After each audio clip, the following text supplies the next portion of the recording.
इस app data के folder के अंदर आप जाएंगे, लोकल के अंदर जाएंगे, ठीक है। यहाँ पे आपके पास एनाकोंडा 3 नज़र आ रहा है, ठीक है। एनाकोंडा 3 बेसिकली जिसका एक्चुअल फोल्डर है वो यहाँ पर है, ठीक है। ये आपका एनाकोंडा 3 हुआ है। अगर यहाँ पे आपके इसके स्क्रिप्ट के अंदर आएंगे तो आपके पास यहाँ पर एनाकोंडा की डिफरेंट फाइल्स, जुपिटर की बहुत सारी फाइल्स, ठीक है, बाकी सारे पैकेजेस आपको यहाँ पर मिल जाएंगे, ठीक है। और जो खाली एनाकोंडा के से पहले वाले कॉलम में आएंगे तो यहाँ पे आपको पाइथन की भी फाइल मिल जाएगी। इट्स मीन पाइथन आपकी यहाँ से चल रही है और इसके स्क्रिप्ट जो है इस पर पाइथन चल रही है, वो सारी चीज़ें यहाँ पे मौजूद है। तो आपको ये दो लिंक, यानी कि ये वाला लिंक आप इसको यहाँ से कॉपी करें, Ctrl+C, और आपने स्टार्ट मेन्यू में आके लिखें एडिट इन्वायरमेंट। एडिट इन्वायरमेंट के अंदर पाथ के अंदर जाएं, आपके पास पाथ यहाँ ऑलरेडी आ रहा होगा, इस पर एडिट करके यहाँ आप ये दोनों लिंक को पेस्ट कर दें। एनाकोंडा जो मैंने यहाँ ऑलरेडी पेस्ट किया हुआ है, ठीक है, और एनाकोंडा का स्क्रिप्ट, ठीक है। और इसके बाद इसको सिंपल ओके कर दें, यहाँ से बाहर आ जाएं। इस काम को करने के बाद आसानी ये होगी कि आप अपने पाइथन को या अपने एनाकोंडा को या जुपिटर को किसी भी फोल्डर के ज़रिए से आप इसको जो है ना इसको ओपन कर सकते हैं। ये सिर्फ अपने डिफ़ॉल्ट पोजीशन से ओपन नहीं होगा, बल्कि आप किसी भी फोल्डर के ज़रिए से ओपन कर सकते हैं। लेट्स सपोज आपने अपने प्रोजेक्ट्स को डी ड्राइव में रखा हुआ है, आपका जो डेटा सेट है वो डी ड्राइव में, आप चाह रहे हैं जो पूरा प्रोजेक्ट करें वो डी में करें, तो आपको अब कुछ नहीं करना होगा, सिंपल डी के अंदर जाके अपना जुपिटर ओपन कर लेना होगा, आपका जुपिटर डी ड्राइव से ओपन हो जाएगा, ठीक है। ये जो जुपिटर ओपन हुआ है मैं इसको यहाँ पे बंद कर रहा हूँ, ठीक है। आप लोग अपने पास ऐसे ही रहने दें ओपन, अगर जो लोग ऑनलाइन देख रहे हैं और इसको फॉलो कर रहे हैं। आप लोगों को कुछ नहीं करना, जो फाइल मैंने आप लोगों को दी है वो फाइल अपने इस यूज़र वाले फोल्डर के अंदर जाकर आप पेस्ट कर दें। मैंने आप लोगों को फाइल फर्स्ट स्टेप के नाम से जो मैंने आपको फाइल दी हुई है, फर्स्ट स्टेप के नाम से फाइल जो दी हुई है इसको कॉपी करें सिंपल, और इसको अपने इस यूज़र वाले फोल्डर में ला के पेस्ट कर दें, ठीक है। और जब आप जुपिटर नोटबुक ओपन करेंगे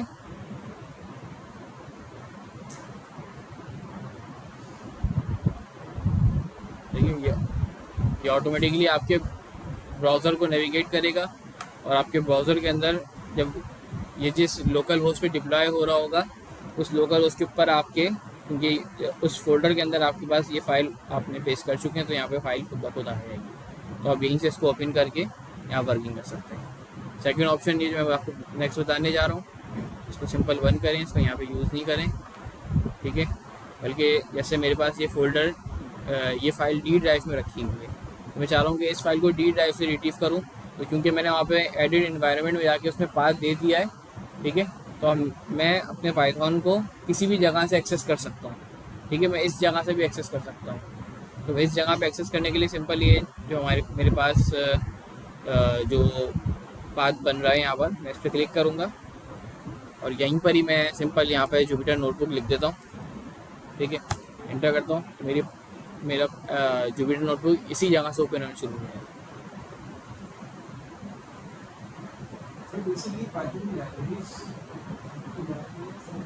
लाइब्रेरी तो आगे आएगी, अभी लाइब्रेरी के बाद सिंपल पाइथन की सॉल्यूशन होगी। जो हमने सॉल्यूशन कर ली है उसको हम चाहें तो सिंपल सिर्फ डिफ़ॉल्ट पोजीशन से नेविगेट कर सकते हैं, तो किसी भी जगह से भी कर सकते हैं, ठीक है। किसी भी जगह से करने के लिए आपको बता दिया, इसमें कोई जो है ना मसला नहीं है। अगर आप सिंपल डिफ़ॉल्ट से भी कर रहे हैं जी, ठीक है। ये देखें अब से भी यहाँ पे 4 फाइल्स आ रही हैं, क्योंकि अब ये उस फोल्डर से के ज़रिए रन हो रही है, ठीक है।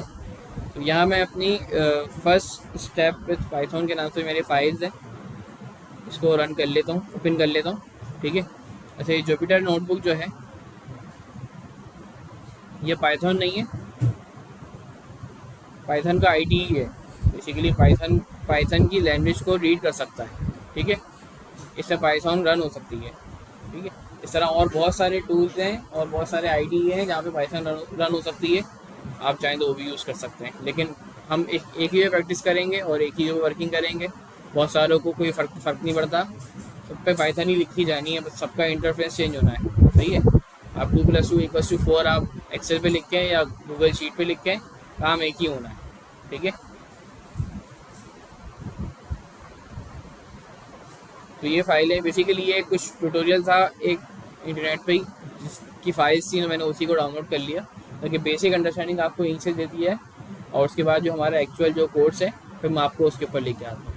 तो ये बहुत बेसिक फाइल है, इसको हम साथ साथ रन करेंगे, ठीक है, और इसको समझते रहेंगे। बहुत आसान चीज़ें हैं ऑलरेडी, क्योंकि आप लोग SQL कर चुके हैं और भी की थोड़ी सी हैंड्स ऑन देख चुके हैं, तो आप लोगों को इन सब चीज़ों में मुश्किल नहीं होगी। अच्छा, दूसरा एक और ऑप्शन है पाइथन का चलाने के लिए, वो मुझे पता नहीं कि वो चल पाता है कि नहीं चल पाता, उसको ट्राई कर लेते हैं।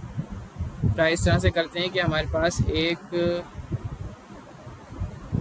ये मैंने अपने न्यू ID पे आ गया कि मेरे इस पर वो बना हुआ नहीं है, तो मैं भी साथ साथ आपके बना लूँगा।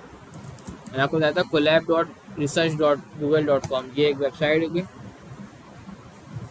जो आपको ऑनलाइन पाइथन या ऑनलाइन आपको चीज़ें रन करने का मौका देती है, ठीक है। तो मैं दोबारा इसी पे लेकर आ गया।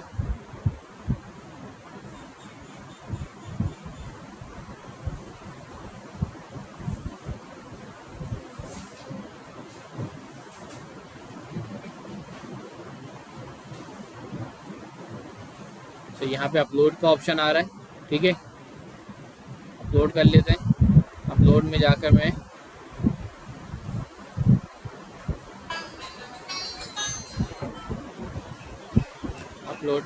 वही वाली फाइल अपनी अपलोड कर लेता हूँ, ठीक है।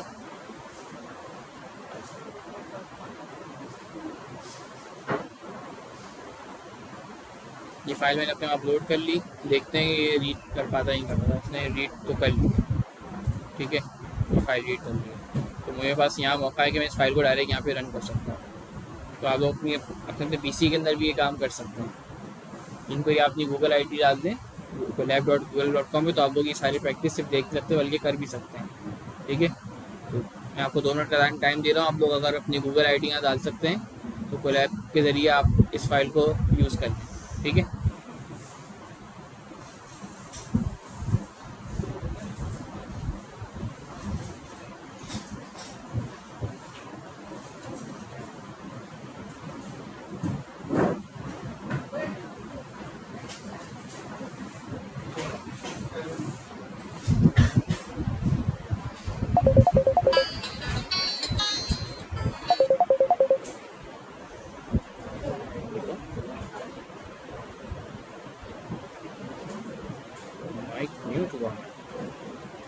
ठीक है,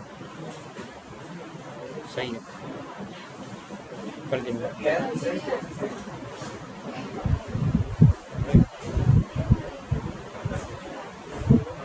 स्क्रीन क्यों शो नहीं होगी? स्क्रीन तो शो हो ही नहीं है।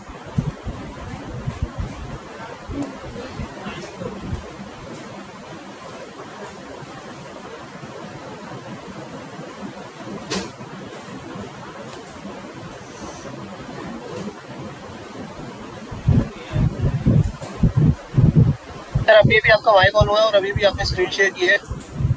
ठीक है, सब चीज़ें आ रही हैं? जी सर अब आ रही है, तो मुझे बताएंगे सर, शुरू से बताएंगे। तो काफ़ी सारे लोग हैं, तकरीबन 10-12 लोग हैं। सही है, मैं रिपीट कर देता हूँ। देखिए, मैंने आप लोगों को एक फ़ाइल शेयर की है, ठीक है। वो फाइल आप लोग, मैंने आपको आप लोगों ने ऑलरेडी अपने पास एनाकोंडा इंस्टॉल कर लिया होगा, ठीक है। एनाकोंडा इंस्टॉल करने के बाद आप चाहें तो सिंपल यहाँ पर जुपिटर नोटबुक को ओपन कर लें, ठीक है। उस जुपिटर नोटबुक को ओपन करेंगे तो ये जुपिटर नोटबुक आपके बाय डिफ़ॉल्ट जिस पोजीशन से ओपन होगी वो पोजीशन आपकी यूज़र की जगह है, यानी कि जो आपके सिस्टम का जो यूज़र है ना, ये जो आपका यूज़र होता है, इस जगह से आपकी फ़ाइल ओपन हो रही होगी, ठीक है। वो आपको ये इन्वायरमेंट दे रहा होगा कि आप यहाँ पे कोई फ़ाइल रखे हैं या यहाँ पे या जो भी आप फाइल सेव करेंगे वो इस जगह पे सेव हो रही होगी, ठीक है। तो बताएं दोबारा से प्लीज़। मैंने बोला है कि आप जुपिटर नोटबुक को ओपन करें। जुपिटर नोटबुक ओपन करने के लिए आपको क्या करना होगा, आपने सिंपल स्टार्ट मेन्यू में जाकर जुपिटर नोटबुक लिख दें, ठीक है। 2 ऑप्शन है जुपिटर नोटबुक को ओपन करने के लिए। पहला ऑप्शन तो ये है कि आप एनाकोंडा नेविगेटर ऑन करें, ठीक है। एनाकोंडा और नेविगेटर ओपन करेंगे तो इसके अंदर बहुत सारे पैकेजेस मैंने अपने लास्ट क्लास में देखे थे। जुपिटर नोटबुक था, पाइचॉम था, सही है, और ऑरेंज के नाम से एक दो था, स्पाइडर के नाम से थे। तो उसके अंदर हमें जुपिटर नोटबुक लॉन्च करना था, तो उसको वहाँ से जाके लॉन्च करेंगे तो फिर भी हम इसी जगह पे पहुँचेंगे। और नहीं तो फिर एनाकोंडा नेविगेटर ओपन करने की ज़रूरत नहीं है, आप यहाँ से डायरेक्ट जुपिटर नोटबुक को ओपन कर सकते हैं। ठीक है, ओपन करें सर? हाँ, इसको ओपन करेंगे तो आपके पास ब्राउज़र में यहाँ पर इस तरह से जुपिटर ओपन हो जाएगा। ठीक है, जो कि लोकल होस्ट :8889 के ऊपर डिप्लॉय हुआ होगा। सही है, अगर आपका ब्राउज़र नहीं, ब्राउजर पे ओपन नहीं हो रहा है। हाँ, तो आप सिंपल ब्राउज़र खोल लें। अगर किसी का ओपन नहीं हो रहा ब्राउज़र के ऊपर तो सिंपल वो ब्राउज़र खोल ले, और ये जो लिंक, स्क्रीन आ रही है, ये वाली स्क्रीन आ रही है, जी, ये वाली स्क्रीन आ रही है जो अपना, तो सिंपल ब्राउज़र खोल ले और ये जो लिंक है ना HTTP लोकल होस्ट, इस लिंक को कॉपी कर ले, ये लिंक या फिर ये लिंक, दोनों में से कोई भी। ठीक है, इन दोनों में से कोई भी लिंक कॉपी करें और यहाँ पर आकर ब्राउज़र पे आके सिंपल पेस्ट कर दे, तो फिर भी वो जगह ओपन हो जाएगी।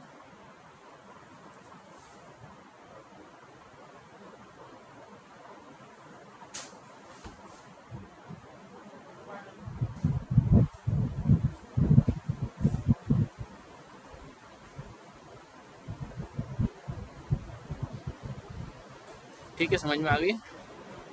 सर 1 मिनट रुके सर, पहले ओपन करने दें प्लीज।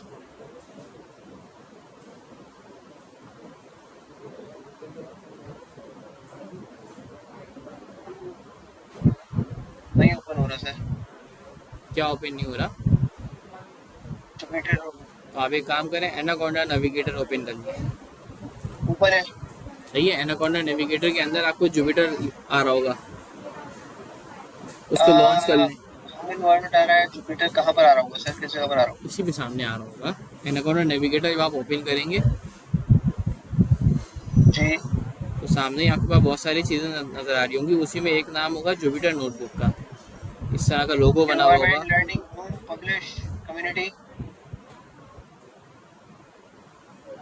एक सेकंड, मैं अपने पास भी ओपन कर रहा हूँ, जो एनाकोंडा नेविगेटर बता देता हूँ आपको। Database anaconda cloud Jupyter notebook आके लॉन्च करूँ? लॉन्च कर दें, यहाँ पे लॉन्च का ऑप्शन आ रहा है।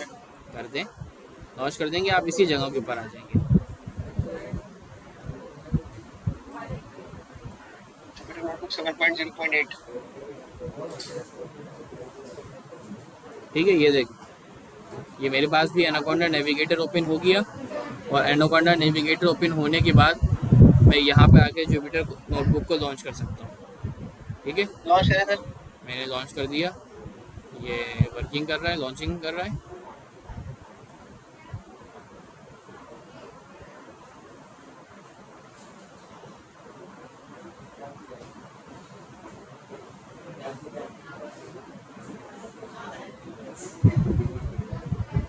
ठीक है सर, ओपन हो गया। ठीक है, ओपन हो गया। बाकी क्लास के स्टूडेंट्स हैं उनका भी ओपन हो गया।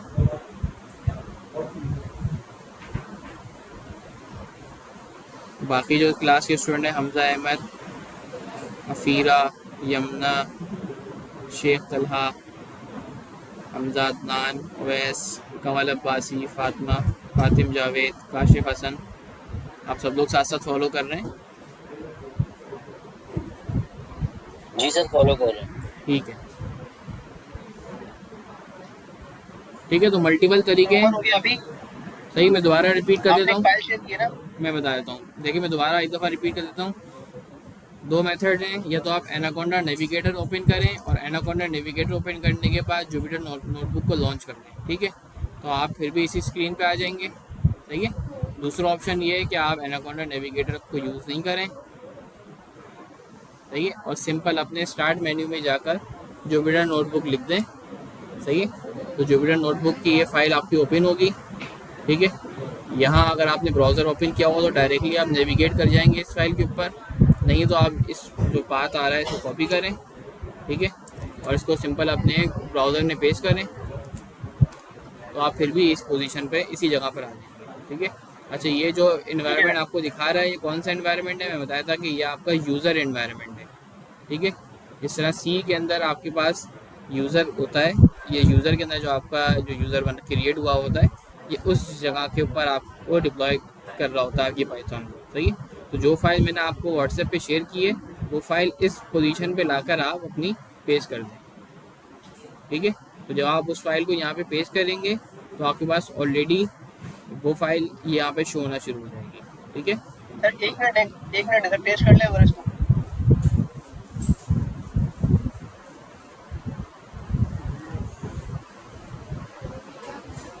क्लास के स्टूडेंट्स को पास कोलैब ओपन हो गया, चल रहा है, ठीक है, बस साथ साथ शुरू कर रहे हैं।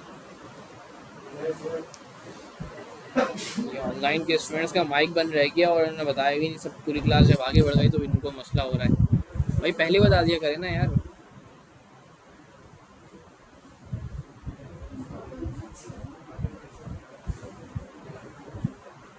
सर यूजर में जाके पेस्ट करना है ना इसको। जी, यूज़र के अंदर जाकर यूजर में यूज़र जाके पेस्ट और जो आपका यूज़र जो भी आपको बना हुआ है वहाँ पर क्रिएट हुआ हुआ है यूज़र, जैसे मेरा यूज़र मोहम्मद तौकीर के नाम से क्रिएट हुआ हुआ है, तो मैं मोहम्मद तौकीर के फोल्डर में आके मैंने पेस्ट कर दिया, सही है। एचपी के नाम से क्रिएट हुआ है, एचपी के अंदर हाँ, एनाकोंडा का एक आपका फोल्डर अगर है, उसमें चला गया। भाई यूज़र के फोल्डर के अंदर आपका जो भी आपका यूज़र क्रिएट हुआ होगा वहाँ से आप उस जगह पे आके आप पेस्ट कर दें। एनाकोंडा की फाइल है, एनाकोंडा का फोल्डर है, उसके अंदर नहीं नहीं, बहुत एनाकोंडा सारी के फाइल फोल्डर के अंदर नहीं नहीं, एनाकोंडा फोल्डर थोड़ी, यूज़र के अंदर भाई।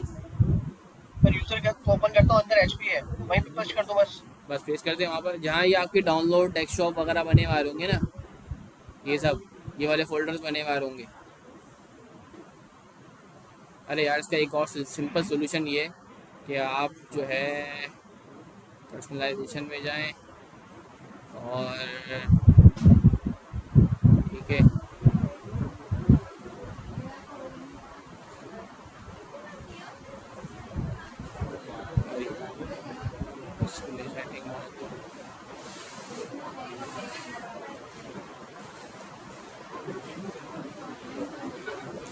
डेस्कटॉप आइकन लिख लेना।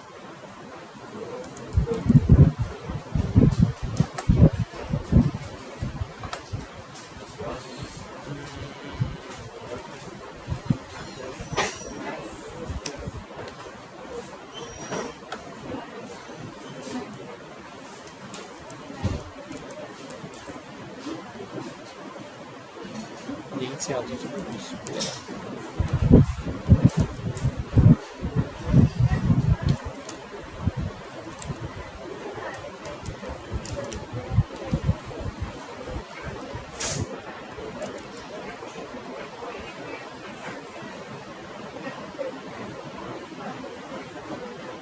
डेस्कटॉप आइकन सेटिंग इधर आएंगे तो आप यहाँ पे अपना यूज़र फाइल्स को ओपन कर लें, तो आपके पास यहीं पर ही फोल्डर क्रिएट हो जाए। कहाँ पे आना होगा, पर्सनलाइज में आए, ठीक है। बैकग्राउंड के अंदर आप नीचे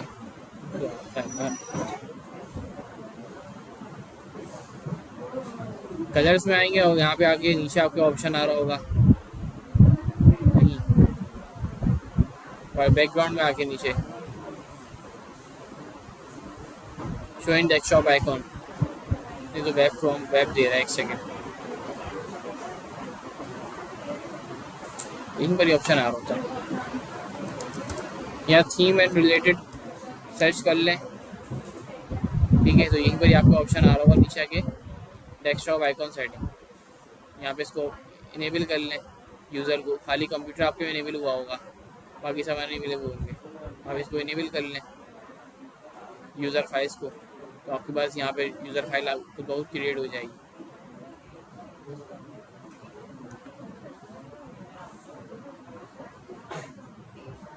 ठीक है सर, पेस्ट कर दिया अभी। अच्छा, इस फाइल को ओपन कर लें। दूसरा ऑप्शन जो ये है, जो एनाकोंडा यूज़ नहीं कर रहे उनके लिए ये है, वो डायरेक्टली पाइथन को यूज़ कर सकते हैं। मैंने बताया था collab.research.google.com ये वेबसाइट है, अब इस वेबसाइट पे चले जाएं, ठीक है। और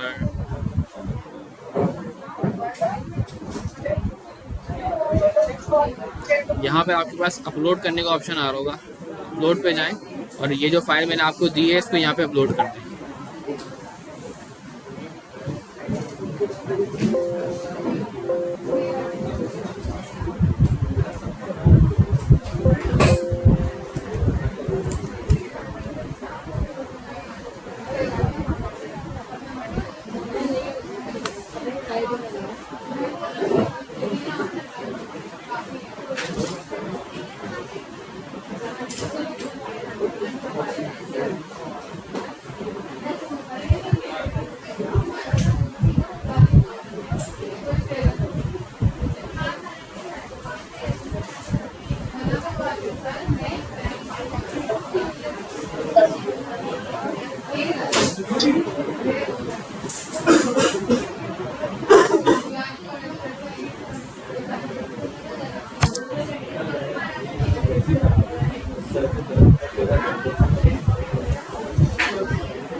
ठीक है, यहाँ फाइल आप ओपन कर अपलोड कर देंगे तो आपको तो लैब के ऊपर ही आपकी फाइल ये अपलोड हो जाएगी। ठीक है, और आप यहीं पर ही पाइथन को यूज़ कर सकते हैं। ठीक है, आप लोग इस स्क्रीन के ऊपर आ जाएं जो लोग एनाकोंडा यूज़ नहीं कर रहे। ठीक है, मैं दोनों क्लास मेरी सिंक हो गई है, ऑनलाइन भी और ऑन साइट भी। अब मैं आगे की तरफ बढ़ रहा हूँ। ठीक है, ताकि आप लोगों को जो पाइथन के कॉन्सेप्ट है वो दिए जा सके। ठीक है, आप सबके पास स्क्रीन के ऊपर ये आपकी फाइल नज़र आ रही है। ठीक है, तो मुझे यहाँ पे जूम करने की बहुत ज़्यादा नीड नहीं है। सर नजर आ रही है। ठीक है, अच्छा देखिए, अब हम पाइथन को यूज़ करने जा रहे हैं। बहुत ही आसानी के साथ यूज़ करेंगे ताकि जो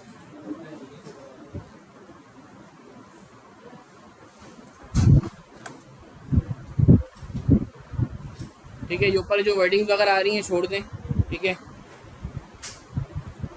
सिंपल पाइथन एक कंप्लीट लैंग्वेज है, इसके बाद बहुत सारी वर्किंग हो सकती है। ठीक है, पाइथन के ऊपर वेब डेवलपमेंट भी हो सकती है, पाइथन के ऊपर सॉफ्टवेयर भी बन सकते हैं, गेम भी हो सकती है। बट जो हम पाइथन को की वर्किंग कर रहे हैं वो पाइथन फॉर डेटा एनालिसिस कर रहे हैं। ठीक है, ज़ाहिर हमारा काम डेटा के ज़रिए है, हम डेटा को यूज़ करने वाले लोग हैं, तो हम पाइथन को यूज़ करेंगे for the purpose of data analysis.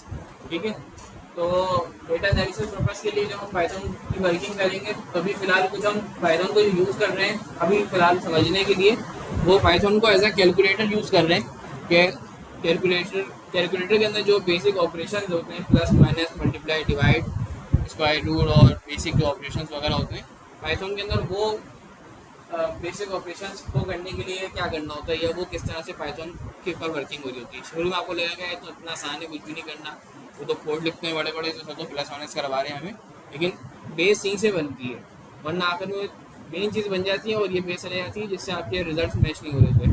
तो इसी जगह से लेके चलें, प्लस माइनस से लेके चलेंगे ताकि आगे तक आपको चीज़ें सॉल्व होते रहें। खुद आपके सामने कोड भी हैं, मैं भी इसी पे आया था। 2 + 3 + 9। ठीक है, अच्छा पाइथन के अंदर कोई भी ये जुपिटर नोटबुक के अंदर आपको कोई भी अगर सेल को रन करना है जिसमें आपको कोई कोड लिखा हुआ है तो आप क्या कर सकते हैं, आप इस सेल के ऊपर क्लिक करके, आपके पास यहाँ ऊपर रन का बटन मौजूद है, आप यहाँ पे रन पे क्लिक कर सकते हैं तो ये आपको रन हो गया। ठीक है, दूसरा ऑप्शन ये है कि आप Ctrl+Enter प्रेस कर सकते हैं, तब भी आपका ये सेल रन हो जाएगा। तीसरा ऑप्शन ये है कि आप Shift+Enter भी कर सकते हैं। Ctrl+Enter करेंगे तो आप सिर्फ इस सेल को रन कर सकेंगे, और Shift+Enter करेंगे तो आप इस सेल को रन करने के बाद नीचे वाले सेल के ऊपर आ जाएंगे। ठीक है, तो ब्लू लाइन आपकी इस पर आ गई, इट मीन अब आपका सेकंड सेल इनेबल हो गया, फर्स्ट सेल का रिजल्ट आ गया।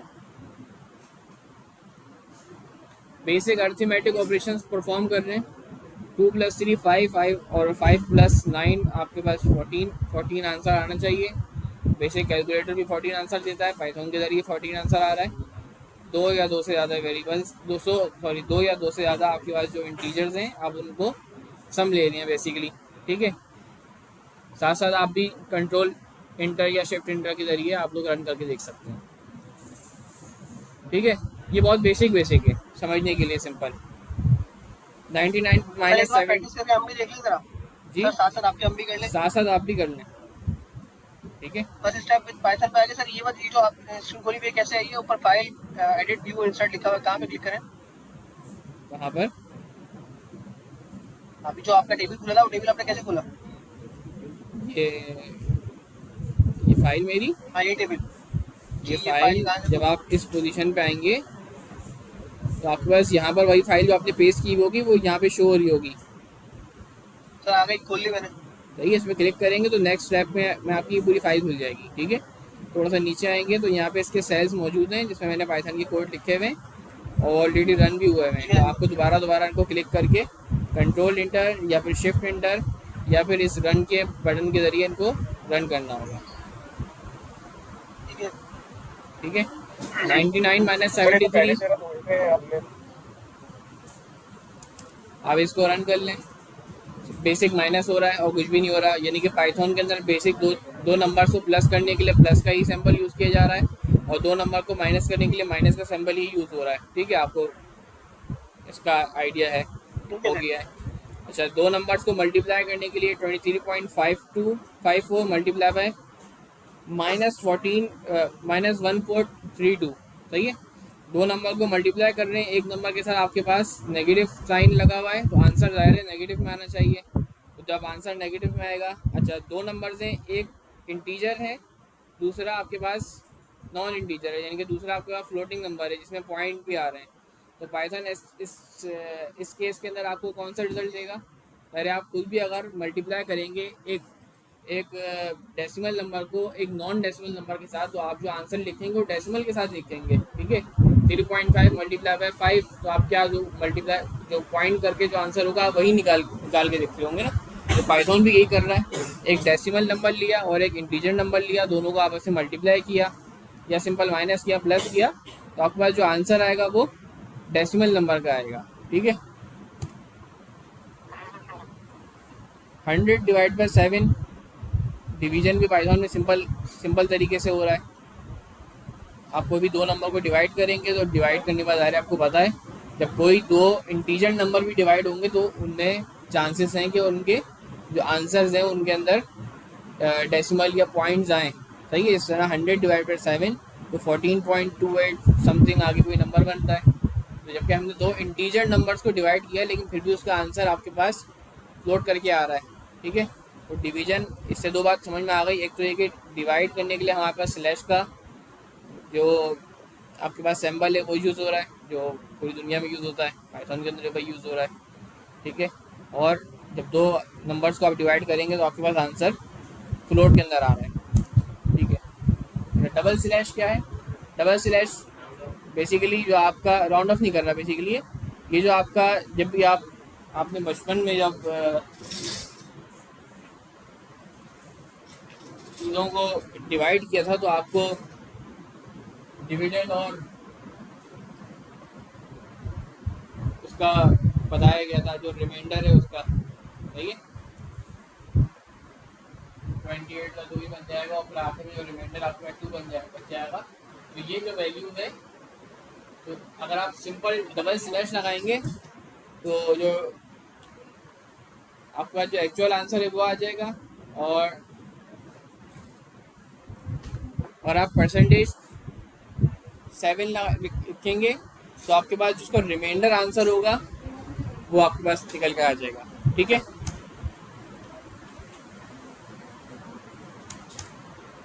ये क्लियर है दोनों ऑप्शन, डबल स्लैश वाला और आपके परसेंटेज साइन जो है, सही है।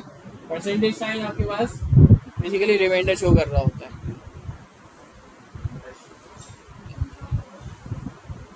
ठीक है। अच्छा, इसी तरीके से जब आपको पाइथन के अंदर एक्सपोनेंट लगाना होता है, पावर को यूज़ करना होता है, तो पावर के लिए आपको सिंगल स्टेरिक जब आप मार्क करते हैं तो आपके लिए वो मल्टीप्लाई की वर्किंग उस पर हो जाती है।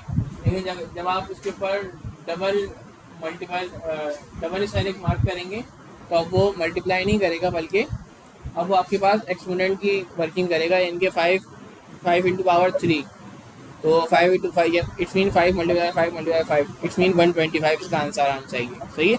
यानी कि पावर यूज़ करने के लिए आपको डबल स्टाइलिक यूज़ करना पड़ता है, जिसके बाद आपके पास पावर के ज़रिए नंबर आना शुरू हो जाते हैं। ठीक है, ये बहुत बेसिक चीज़ें थी, सबको आई होप क्लियर हो गई होंगी, किसी को कोई मसला है इसमें? सही है, ये तो बेसिक है कि आप खुद भी परफॉर्म करते रहते हैं, खुद परफॉर्म नहीं भी करेंगे तो जी एक सर, मतलब बेसिक है ये तो आगे तो नहीं। जी एक मतलब अगर देख लिया तो आप लोगों को चीज़ें क्लियर हो गई होंगी। सही है, सिंपल इसी तरीके से जो हमारा बोर्ड मास रूल है, सही है, ब्रैकेट फिर देन डिवाइड मल्टीप्लाई फिर देन ऐड एंड सब्ट्रैक्ट। ठीक है, तो पाइथन के अंदर भी बोर्ड मास रूल फॉलो होता है। अगर मैं कोई नंबर्स को इन ब्रैकेट लिखूंगा तो ज़ाहिर पहले ब्रैकेट ओपन होगा, फिर ब्रैकेट की वैल्यू सॉल्व होंगी और फिर ब्रैकेट ख़त्म होने के बाद फिर उसके जो फर्दर जो बोर्ड मास रूल है वो फॉलो हो रहा होगा। सही है, तो यहाँ पर भी वही चीज़ है, आपके पास ब्रैकेट के अंदर 2 + 5 है, मल्टीप्लाई बाय 17 - 3 है, फिर वो होल ब्रैकेट फिर डिवाइड बाय 4 की पावर 3 है। ठीक है, तो ये आप अपने पास भी अगर आपको यकीन नहीं हो रहा तो आपके पास कैलकुलेटर में या किसी भी जगह पे आप करके देख लें, तो आपके आंसर में और पाइथन के आंसर में कोई फ़र्क नहीं होगा, बल्कि पाइथन भी वही आंसर दे रहा होगा। ठीक है, पाइथन के बोर्ड मास रूल फॉलो हो रहा है। ठीक है, अच्छा, नीचे कुछ अर्थमेटिक ऑपरेटर्स हैं जो कि हमने ऑलरेडी इनमें से ऊपर देख लिए, सामने नज़र भी आ रहे हैं। प्लस फॉर एडिशन, जैसे 2 + 3 = 5, आपके सामने ऊपर हम लिख दे रहे थे, हमने शॉर्ट में देखी। सब्ट्रैक्शन के लिए माइनस का ऑपरेटर यूज होता है, 3 - 2 = 1, ये भी आपको पता है। मल्टीप्लिकेशन के लिए आप स्टैटिक का ऑपरेटर यूज़ करते हैं, 8 × 2 = 96। डिवीजन के लिए आप जो है आप स्लैश का यूज़ करते हैं, 100 / 7/7 और 14 पॉइंट समथिंग उसका आंसर आ गया। डबल स्लैश आपका जो है वो फ्लोर डिवीजन के लिए यूज़ होता है। सही है, जो उसका वैल्यू होती है वो निकल के आ जाती है, और जो आपके पास परसेंटेज साइन है वो बेसिकली मॉडुलस या फिर रिमाइंडर के लिए यूज़र होता है। तो 100% साइन आप यूज़ करेंगे तो जो भी इस फंक्शन को डिवाइड करने के बाद जो आपका जो रिमाइंडर बचा होगा वो रिमाइंडर आपके पास निकल कर आ जाएगा। ठीक है, और डबल कोटेशन आपके पास एक्सपोनेंट को यूज़ कर रही होती है, तो एक्सपोनेंट के लिए आपने डबल स्टेरिक मार्क करके अपनी एक्सपोनेंट को यूज़ करनी है। ठीक है, नीचे कुछ सेट एम्प्टी हैं, यहाँ पे अपने हिसाब से थोड़ी सी 1-2 प्रैक्टिस और भी कर लें ताकि आपके पास ये चीज़ ग्रिप हो। ये 4 सेल को अपने हिसाब से फिल करते हैं। कोई भी 3-4 चीज़ें जो आप लोगों को आपने इसकी सीख ली हैं, उससे आप अपनी मर्जी से इनकी जल्दी से प्रैक्टिस कर लें ताकि ये चीज़ें कंक्रीट हो जाए। सर, गूगल में जनरेट विद एआई का ऑप्शन दिया। जी सर, गूगल का क्या? सर, ये गूगल में जो है, गूगल के अंदर जो है वो जनरेट विद एआई का ऑप्शन दिया है साथ में। हाँ जाहिर है, वो गूगल तो गूगल है ना, आप जनरेट विद एआई जाहिर है वो उन्होंने अपने ऐड कर दिए हैं।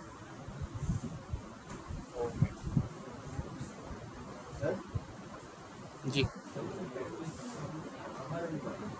कहाँ रन करेंगे, आप क्लास में थे ही नहीं, 2 दफ़ा ये चीज़ बताई गई पूरी, तो ये आपको हेल्प कर दें, आप इनकी हेल्प कर दें, बताते हैं कैसे होगा।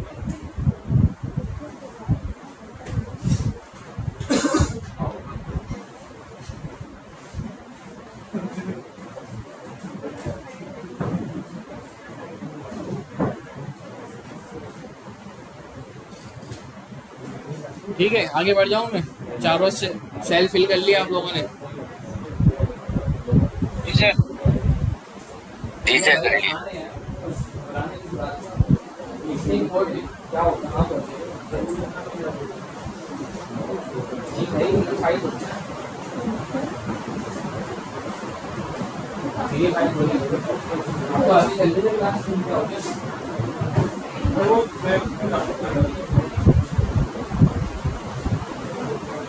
उससे कुछ ट्राई करें, कोई 2 चीज़ों को मल्टीप्लाई करके प्लस कर लें, देख लेंगे आंसर वही मिल जाएगी।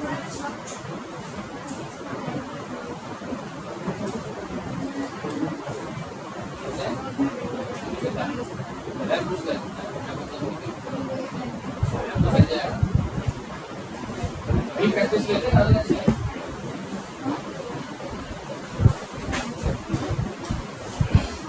ठीक है, मैं आगे बढ़ जाता हूँ। आपका हो गया सही? अच्छा देखिए, नीचे एक प्रॉब्लम सॉल्व कर रहे हैं।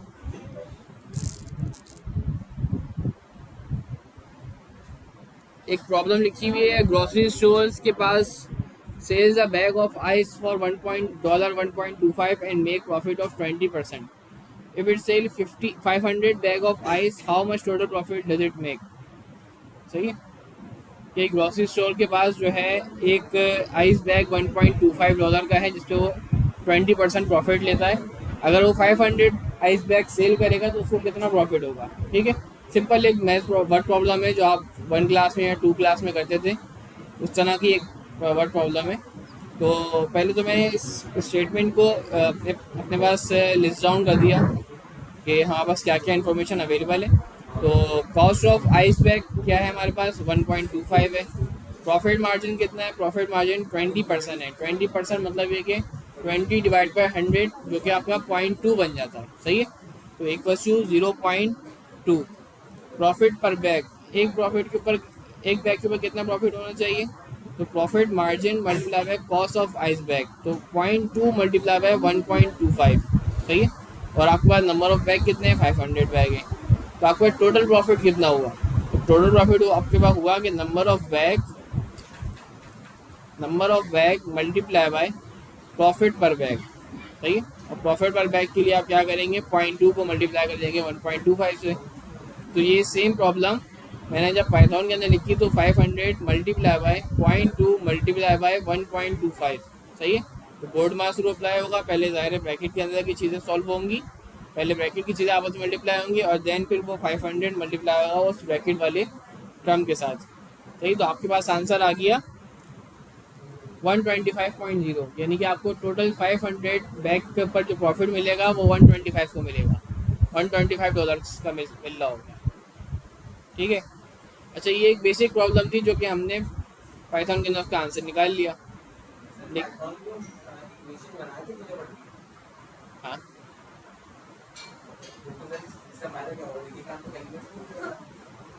बहुत बेसिक के ऊपर हूँ मैं भी, क्योंकि मुझे पता है आप लोगों की जो है ना वो आप लोग इस फील्ड के नहीं, तो आपको मैं इस जगह से लेके चल रहा हूँ। सही है, मैं चाहूँ तो डायरेक्ट वेरिएबल असाइन करना सिखाऊँ, आप बोलेंगे सर ये कहाँ से ऊपर से आ रहे हैं। तो अब मैं इसके बाद एक्चुअल चीज़ों के ऊपर आ रहा हूँ। फ़ौरन लेने के इतना आसान लगा कि फ़ौरन बोर होगा ये क्या, तो इससे अच्छा तो कैलकुलेटर काम कर रहा था। ठीक है, अच्छा देखिए, इसी प्रॉब्लम को जब मैं पाइथन के अंदर प्रॉपरली सॉल्व करने जाऊँगा तो मैं क्या करूँगा, लेट सपोज मुझे अभी 500 की जगह मुझे 1000 बैग का प्रॉफिट निकालना है, तो फिर मैं बार बार अपने इक्वेशन को चेंज करूँगा, वहाँ पे 100 डालूंगा या 1000 डालूंगा, 400 डालूंगा। बल्कि इसके मुझे क्या करना चाहिए, मुझे वेरिएबल असाइन कर देना चाहिए। सही है, ये कॉस्ट ऑफ प्रॉफिट कितना है, नंबर ऑफ बैग कितने हैं, आपके प्रॉफिट मार्जिन कितना है, आप हर एक चीज़ का जिस तरीके से मैंने यहाँ पे लिस्ट डाउन किया है अपनी इन्फॉर्मेशन को, यही इन्फॉर्मेशन को मैं अपने एक वेरिएबल में असाइन कर देता हूँ।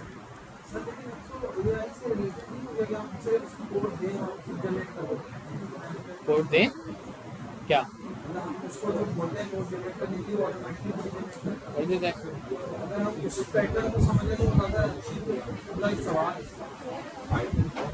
समझा।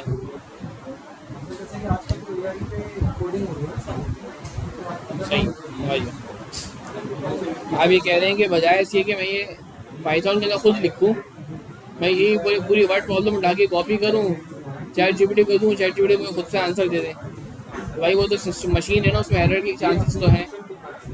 सही है, उसने जो चीज़ दी, जो आपको पता नहीं होगा कि इसका आंसर या इसको किस तरह लिखेंगे, तो आप तो उसकी बात पे रिलाई कर लेंगे और आप उसके रिजल्ट को हतमी मानेंगे।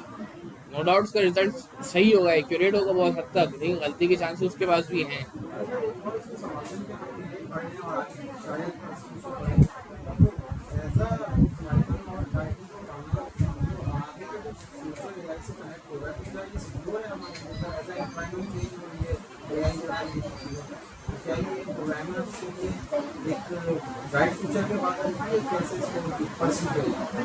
तो एआई को ये बात सिखाने वाला कौन था, प्रोग्रामर था ना, तो प्रोग्रामर की अपनी वैल्यू अपनी जगह रहेगी, कहीं नहीं आ रहा, चीज़ें चेंज हो जाएंगी। यानी कि पहले आप ये जो कोड लिखते थे वो कोड आपको लिखना ना पड़े, लेकिन कोडिंग लिखनी आपको फिर भी आनी चाहिए। ज़्यादा ऐसी जॉब से जो AI रिप्लेस कर देगा जब आएगी तो बता सकेंगे ना, ये किसी पूरी एक नेक्स्ट डिस्कशन है, तो क्लास की बात कर लेंगे, ज़्यादा बेहतर है। सही है, क्लास की हट के टॉपिक हो जाएगा पूरा इस टॉपिक से हट के। ठीक है, अच्छा देखिए बात ये चल रही थी कि जब हमने अब हमने इनको वेरिएबल असाइन करना है बेसिकली। जिस तरीके से हमने यहाँ पे वैल्यूज़ को अपनी लिस्ट डाउन किया था, वो वैल्यूज़ को लिस्ट डाउन करने के बजाय उनको वेरिएबल असाइन करते हैं। जैसे कि मैंने यहाँ पर cost of ice bag equals to 1.25 लिखा था, तो मैं यहाँ पर अब cost of ice bag equals to 1.25 कर दूँ। अच्छा, मैं वेरिएबल असाइन करने की बात करता हूँ। वेरिएबल क्या होता है बेसिकली? वेरिएबल एक खाली कंटेनर होता है या खाली डब्बा होता है। ठीक है, मतलब ये कि मैंने एक खाली डब्बा लिया और उस खाली डब्बे के अंदर 1.25 की वैल्यू डाली। ठीक है, और इस वेरिएबल का नाम रख दिया कॉस्ट ऑफ आइस बैग। ठीक है, तो जब भी मैं इस डब्बे को कॉल करूंगा, हाँ भाई क्या वैल्यू है तुम्हारे पास, तो बता देगा 1.25 वैल्यू है। ठीक है, मैं जब भी जाऊँ उसकी वैल्यू निकाल किसके यहाँ कोई भी वैल्यू डाल सकता हूँ। ये निकाल दूँ 1.5 डाल दूँ, 1.10 डाल दूँ, डब्बा एक रहेगा, उतना वैल्यू आ सकती है, वो निकालूंगा कोई और डाल दूँ। ठीक है, तो ये वेरिएबल क्रिएट कर लेते हैं। इसको हमने इसके नाम ने एक वैल्यू असाइन कर दी। अच्छा, इस वेरिएबल को बनाने के कुछ रूल्स हैं। वो ये कि वेरिएबल एक सिंगल वर्ड का होता है। ठीक है, पाइथन के अंदर वेरिएबल सिंगल वर्ड का वर्ड होता है। जिस तरीके से मैंने यहाँ पर इंफॉर्मेशन जब मैं लिख रहा था, तो cost space of ice bag space फिर इन्वर्टेड ब्रैकेट में मैंने डॉलर साइन लिखा। लेकिन जब मैं यहाँ पे वेरिएबल साइन करा तो मैं simple cost of ice bag लिखा और स्पेस देने के बजाय मैंने इसको अंडरस्कोर मार्क कर दिया। ठीक है, ताकि मुझे डिस्टिंग्विश हो जाए, पूरा वर्ड समझ में आ जाए। लेकिन क्योंकि वेरिएबल एक ही वर्ड से साइन होता है। ठीक है, मैं ऐसा नहीं कर सकता था कि मैं अलग अलग स्पेस करके लिख दूँ, वो उसको अलग अलग वेरिएबल कंसीडर करने लग जाता है। ठीक है, तो एक वेरिएबल असाइन हो गया कॉस्ट ऑफ आइस बैग का। ठीक है, एक वेरिएबल असाइन हो गया प्रॉफिट मार्जिन का, एक वेरिएबल असाइन हो गया नंबर ऑफ बैग का। मैंने इन तीनों को रन कर दिया। जब अब ये क्योंकि वेरिएबल असाइन हुए तो इनको रन करने के बाद इनको कोई आंसर नहीं आ रहा। सही है, ये वेरिएबल क्रिएट हो गए और इसके अंदर ये वैल्यू स्टोर हो गए।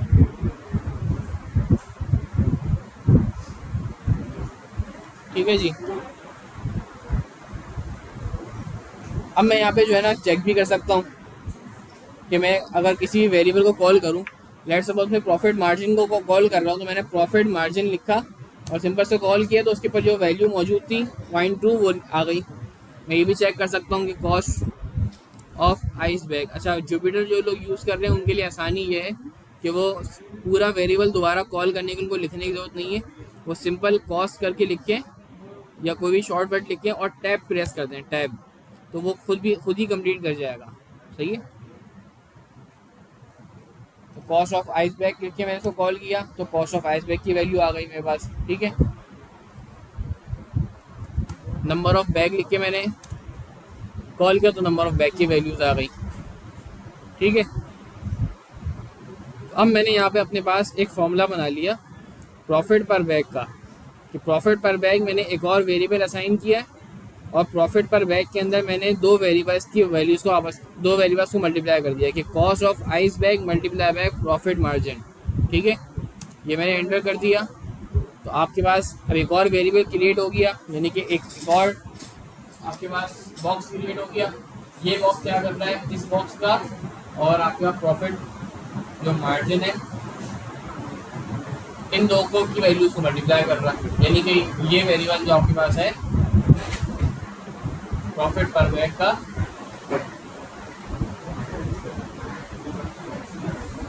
ये इन दो वेरिएबल्स के ऊपर डिपेंड कर रहा है। ठीक है, जब ये वेरिएबल क्रिएट होंगे तभी ये वेरिएबल की वैल्यूज मल्टीप्लाई हो सकती है।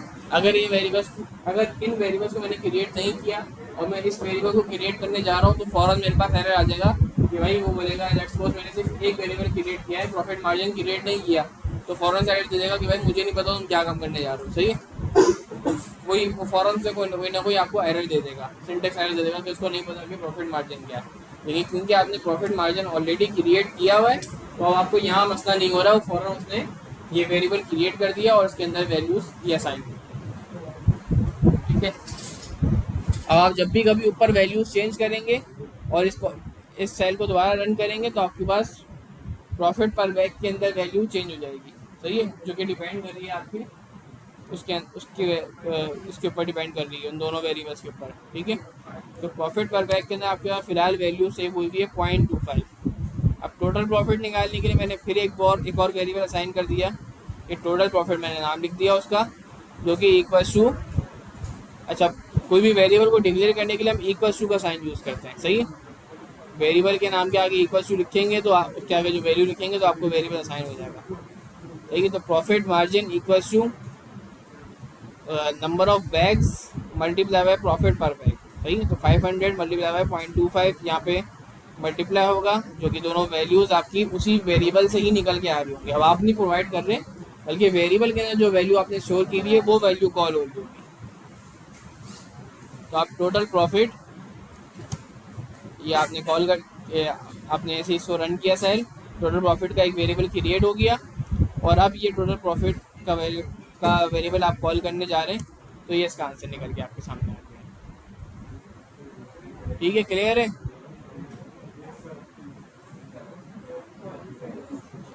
Yes sir. ये हमें जो अच्छा इसके फॉरन नीचे आ जाए, इसमें तो ये बता रही ये आ रही बोले। हेलो सर, मैं कह रहा था कि गूगल पे जो कर रहे हैं वेरिएबल जब स्टोर कर रहे हैं, उसके बाद कोई इंडिविजुअल क्यूरी रन भी करनी पड़ रही है, ऐसे ही करना पड़ता है, हर क्यूरी को रन भी करना पड़ेगा? हाँ जाहिर है, हर क्वेरी मैं भी तो रन कर रहा हूँ यहाँ पर कंट्रोल शिफ्ट एंटर के जरिए, अच्छा, ये करना पड़ेगा, बगैर करे उसको थोड़ी पता चलेगा कि वेरिएबल साइन थोड़ी हुआ, हर एक को करना पड़ेगा। देखिए मैं भी यहाँ पे शिफ्ट एंटर प्रेस करके नीचे आ रहा हूँ, इससे वो साइड रन हो रहा है। अच्छा देखिए मैंने नेट प्रॉफिट का अभी तक कोई वेरिएबल क्रिएट नहीं किया, तो लेट सपोज मैं अगर नेट प्रॉफिट सिंबल लिख देता हूँ, तो देखिए मेरे पास ये एरर आ जाता है। क्या एरर आता है कि name net profit is not defined, वो तब मुझे नहीं पता नेट प्रॉफिट क्या है, सही है। तो जब तक आपने कोई वेरिएबल असाइन नहीं किया होगा वो उसको कॉल नहीं कर सकता, सही है। असाइन करने के लिए आपको इक्वल्स टू करके असाइन करना होगा, पहले मैं उसके अंदर कोई वैल्यू नहीं डालूँ, इक्वल्स टू 0 कर दूँ और फिर उसको कॉल कर लूँ, तो वो मान लेगा कि हाँ वो एक वेरिएबल बनाएगा, एक बॉक्स बनाएगा, उसमें 0 वैल्यू डाल के रख देगा, सही है। लेकिन वेरिएबल बनाना ज़रूरी है, बगैर वेरिएबल बनाए आप उसको कॉल करेंगे तो कभी भी वैल्यू नहीं आएगी। और देखें जब भी कभी इस तरह का एरर आए ना, प्रोग्रामिंग में एरर आना कभी आपके लिए नेगेटिव बात नहीं होती कि एरर आ गया मैं क्या करूं, ज़िंदगी ख़त्म नहीं होती, बल्कि एरर अपने साथ में सोल्यूशन लेके आता है। यहाँ जो एरर आ रहा है आपके पास, वो देखें आपको पूरा बताया जा रहा है कि नेट प्रॉफिट जो है आपका, इसको हाईलाइट किया है इसने, ठीक है, और बता दिया कि net profit is not defined, जब तक कोई डिफाइंड नहीं हुआ नेट प्रॉफिट क्या है। सिंपल उसने सादा अंग्रेज़ी ज़बान के अंदर आपको समझा दिया कि भाई मुझे नहीं पता तुम ये नेट प्रॉफिट क्या बोल रहे हो, सही है। ये बेसिक एरर है।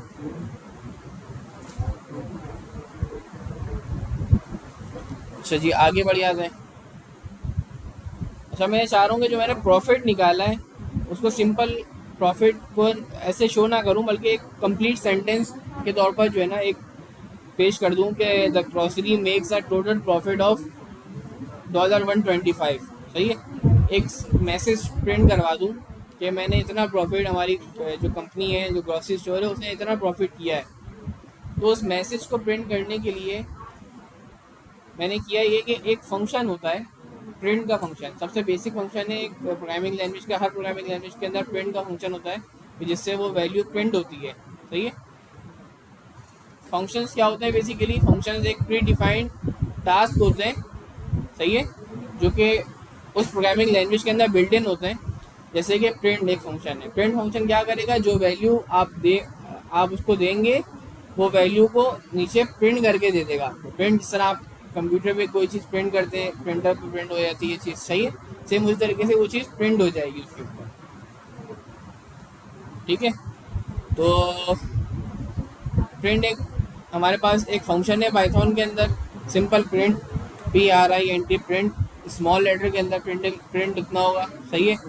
पाइथन एक केस सेंसिटिव लैंग्वेज है, कैपिटल प्रिंट और स्मॉल प्रिंट फ़र्क है। जिस तरह आपके पास SQL केस सेंसिटिव नहीं होती थी, आप चाहे स्मॉल में लिखें या कैपिटल में लिखें, स्मॉल में सिलेक्ट लिखें या कैपिटल में सिलेक्ट लिखें, उसकी एक ही बात होती थी। बट यहाँ पे ऐसा नहीं है, यहाँ पर ये केस सेंसिटिव है, स्मॉल प्रिंट और कैपिटल प्रिंट में फ़र्क होता है। साथ साथ आपको जो आपने फंक्शन आप कॉल करेंगे तो फंक्शन को अपने पूरे ब्रैकेट के साथ कॉल करेंगे, सही है। फंक्शन हमेशा ब्रैकेट के साथ होता है, सही है। प्रिंट ऑलमोस्ट उसी तरह से ही सेंटेक्स है। आर लैंग्वेज के और पाइथन के सेंटेक्स में बहुत ज़्यादा फर्क नहीं है, तकरीबन सेम, ठीक है। अच्छा, प्रिंट का जो फंक्शन है उसके अंदर ज़ाहिर में एक के बाद एक अपने आर्ग्यूमेंट्स दे सकता हूँ। पहला आर्ग्यूमेंट जो मैंने उसको दिया हुआ है वो क्या दिया हुआ है, वो मैंने पूरा एक सेंटेंस दे दिया।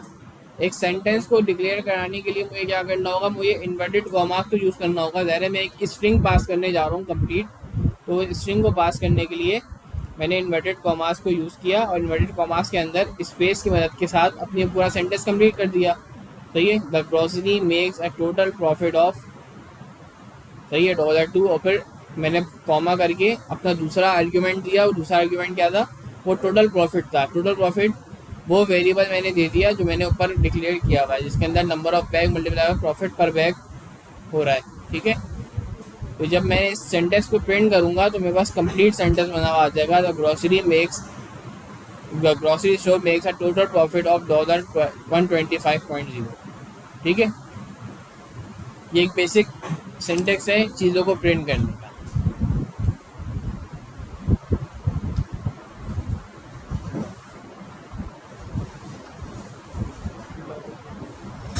ठीक है, क्लियर हो गया ये।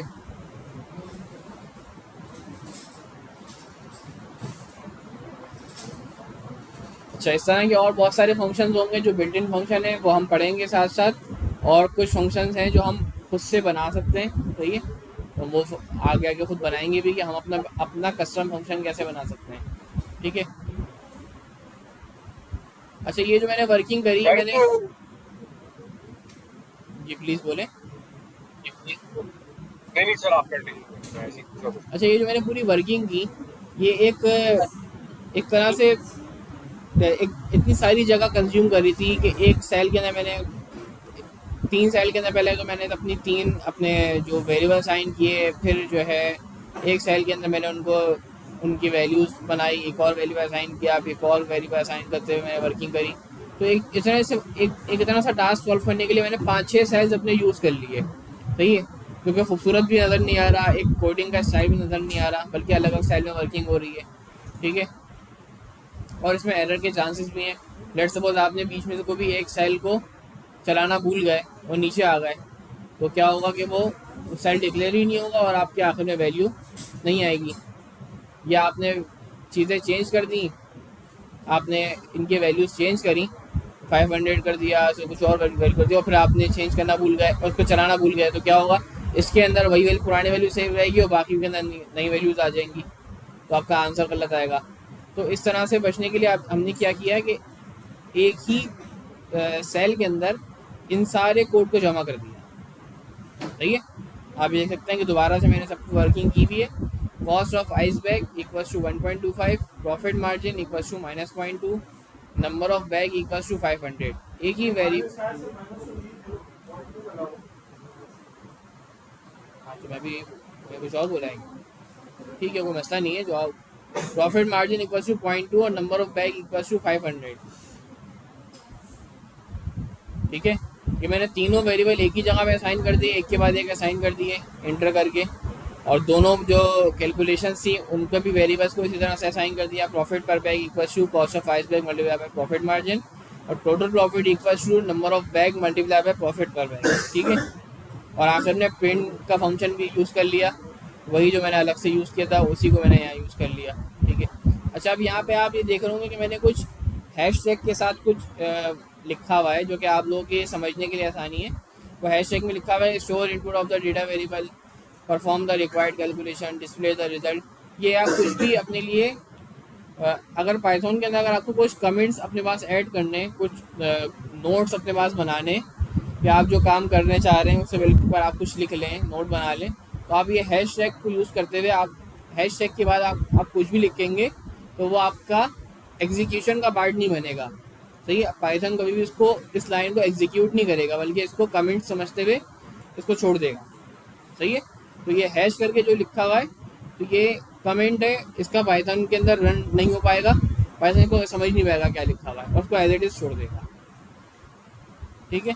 और ये हमारे समझने के लिए आसानी हो जाएगी कि हम इस जगह के ऊपर अपने वेरिएबल्स को स्टोर कर रहे हैं, यहाँ उनकी कैलकुलेशन कर रहे हैं और यहाँ उनका डिस्प्ले कर रहे हैं। ठीक है। तो वही सेम काम जो हमने इतने सारे सेल्स में किया था, वो यही सेम काम हम यहाँ भी कर सकते हैं। जैसे मैं इस सेल को रन करूँगा, फिर बस सेम वही पड़ा वाला आंसर यहाँ पे निकल के आ जाएगा। ठीक है। तो अब आपने पहले सिंपल एक अर्थमेटिक ऑपरेशंस किए, अर्थमेटिक ऑपरेशन के साथ साथ आपने वेरिएबल को सीखा, वेरिएबल्स के अंदर आपने वही अर्थमेटिक ऑपरेशंस को यूज़ किया। उन अर्थमेटिक ऑपरेशन को यूज़ करने के साथ साथ फिर आपने वेरिएबल्स के साथ दूसरे वेरिएबल्स की मल्टीप्लिकेशन कैसी होनी आपने वो भी देखा, और उनको किसी वेरिएबल को या किसी भी स्ट्रिंग को प्रिंट या किसी फंक्शन के अंदर कैसे कॉल करना है आपने वो भी देख लिया। तो 4-5 चीज़ें आप पाइथन की आप सीख चुके हैं साथ साथ। ठीक है। कमेंट वाली बात मैंने आपको बता दी। अच्छा, कमेंट ज़रूरी नहीं है कि आप सिर्फ ऊपर ही डालें, आप कमेंट साथ साथ भी डाल सकते हैं। जैसे कि यहाँ पे कमेंट आया हुआ है my favourite number equals to 1, इसके आगे मैंने हैश लगा के रख दिया कि एंड इनलाइन कमेंट। ये एक इनलाइन कमेंट है कि पहले आपने एक अपनी वैल्यू असाइन कर दी और आखिर में उसमें कमेंट लिख दिया। तो पाइथन सिर्फ इतनी सी चीज़ को एग्जीक्यूट कर सकेगा। ठीक है। इसके बाद वाली चीज़ों को एग्जीक्यूट नहीं कर सकेगा। ये मैंने रन कर दिया तो मेरे पास एक और वेरिएबल क्रिएट हो गया माय फेवरेट नंबर के नाम से। माय फेवरेट नंबर के नाम से एक कंटेनर क्रिएट हुआ, एक बॉक्स क्रिएट हुआ जिसके अंदर 1 वैल्यू आ गई। सही है। एक और वेरिएबल क्रिएट हुआ माय लीस्ट फेवरेट नंबर, और उसके अंदर 3 क्रिएट हो गया। सही। अच्छा, एक और तरीका है कमेंट्स को लिखने का, वो ये कि अगर आपको बहुत बड़ा कोई कमेंट लिखना है, एक लाइन या एक लाइन से ज़्यादा का है, बोल के उसको आप पैराग्राफ वाइज लिखना चाह रहे हैं, तो आप इस तरह 3 कोटेशन मार्क करें। 3 कोटेशन मार्क करेंगे शुरू में और आखिरी के अंदर, और इसके बीच में आप जो कुछ भी लिखेंगे ये भी कमेंट्स का पार्ट बन जाएगा। सही। जिस तरह से पूरा लिखा हुआ this is a multi line comment, right as little as much you like. Comments are really helpful for the people reading for the keyboard. We're trying to keep a short point. Also do you have good variable name और फलाना जो भी लिखा हुआ है पूरा, ये आपने पूरा ऐसे पूरा उठा के लिख दिया, पूरा नोट्स उठा के लिख दिए 3 पैराग्राफ के। ठीक है। तो ये इसको एग्जीक्यूट नहीं करेगा, बल्कि इसको एज इट इज़ छोड़ने के बाद सबसे आखिर में जो आपने जो वेरिएबल असाइन किया हुआ है अनन्यूट्रल नंबर के नाम से, ये इसको एग्जीक्यूट कर लेगा। तो ये एक और वेरिएबल क्रिएट कर लेगा अनन्यूट्रल नंबर के नाम से, और आपको ये वेरिएबल क्रिएट हो गया। ठीक है। आप चाहें तो इन वेरिएबल्स को अपने पास यहाँ पर कॉल करके देख लेते हैं। माई फेवरेट नंबर 1 आ गया, माई लीस्ट फेवरेट नंबर 3 आ गया। हाँ, तुमने पर असाइन किया हुआ है ना। सही है। और ये अनन्यूट्रल नंबर 5 आ गया। ठीक है। अच्छा, ये ऑपरेटर्स, कंडीशनल ऑपरेटर्स आप ऑलरेडी एसक्यूएल के अंदर भी इससे आपकी बहुत अच्छी नोहा हो चुकी है, आप उससे फेमिलियर हैं बहुत हद तक। Greater than equals to, less than equals to, सही है, नॉट इक्वल्स टू, खाली इक्वल्स टू, खाली, ग्रेटर देन, लेस देन। सही है। ऑलरेडी आप एसक्यूएल के अंदर कर चुके हैं ये वाली वर्किंग। तो सेम वही कंडीशंस हैं, सेम वही ऑपरेटर्स हैं, पाइथन के अंदर भी सेम उसी तरह से वर्क करेंगे, इसमें कोई फ़र्क नहीं है।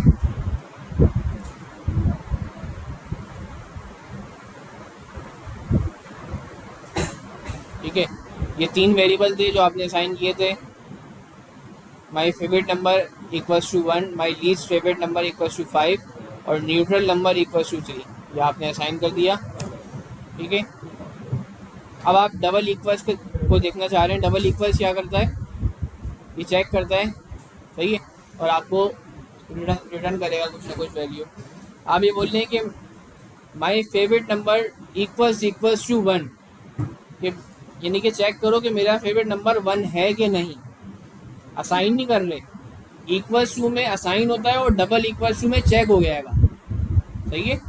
My favourite number double equals to 1, यानी कि चेक करो कि मेरा फेवरेट नंबर 1 है कि नहीं है।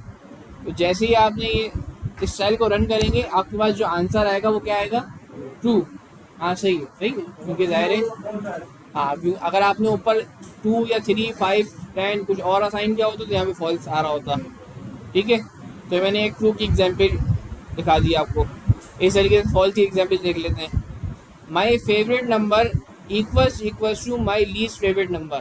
ज़ाहिर है लीस्ट फेवरेट नंबर 5 है और फेवरेट नंबर 1 है, तो ये कभी बराबर नहीं हो सकते। तो 1 कभी इक्वल्स टू 5 नहीं हो सकता। तो जब मैं इसको रन करूँगा तो आंसर मेरे पास हमेशा फॉल्स आएगा। ठीक है, एसक्यूएल के अंदर भी यही होता था, एक्सेल के अंदर भी यही होता है। किसी भी टूल को उठा के देख लें, उसके अंदर जब आप इस तरह के चेक्स लगाते हैं तो आपके पास इसी तरह से ट्रू या फॉल्स के नंबर आ रहे होते हैं। My favourite number not equals to a neutral number. सही है, इक्वल्स नॉट इक्वल्स के लिए आपको एक्सक्लेमेशन मार्क्स और इक्वल्स टू यूज़ करना पड़ रहा है, जो आपको नॉट इक्वल्स टू बता रहा है। तो नॉट इक्वल्स टू ज़ाहिर 1 3 के बराबर नहीं है, ये बात आपसे पूछ रहे हैं कि चेक करो कि 1 3 के बराबर नहीं है। हाँ जाहिर सी बात है 1 3 के बराबर नहीं है, तो इसका आंसर क्या आएगा, इसका आंसर ट्रू आएगा। क्लास के स्टूडेंट फॉलो कर रहे हैं, मुझे लग नहीं रहा फॉलो हो रहा है। कर रहे हैं, पक्का कर रहे हैं, मैं उठ के देख लूँ नहीं तो आगे सिस्टम बंद नज़र आ रहे हैं मुझे। क्यों नहीं चल रहा भाई, सब चलेगा, सब चलेगा भाई, सब चलेगा, खोले खोले चलेगा। मैंने आगे चला दिया तो फिर भाई दूसरे पे आ जाओ, तीसरे पे आ जाओ, मेरे सारे इस पे आ जाओ। सर यानी कि सर ये जो दूसरी वाली कमांड है इसमें आपने दोनों वेरिएबल्स को कंपेयर। जी, अब मैं दो वेरिएबल्स या के जो रिजल्ट्स हैं उनको कंपेयर कर रहा हूँ, जो उनके अंदर जो वैल्यूज असाइन की हुई है मैंने उनको कंपेयर कर रहा हूँ। बेसिकली कंपैरिजन ऑपरेटर्स को यूज़ कर रहा हूँ। सही है, जिस तरीके से हम अपने एसक्यूएल के अंदर करते थे कि where gender equals to male करते थे, सही है, या date of birth greater than equals to कोई डेट असाइन करते थे। सही है,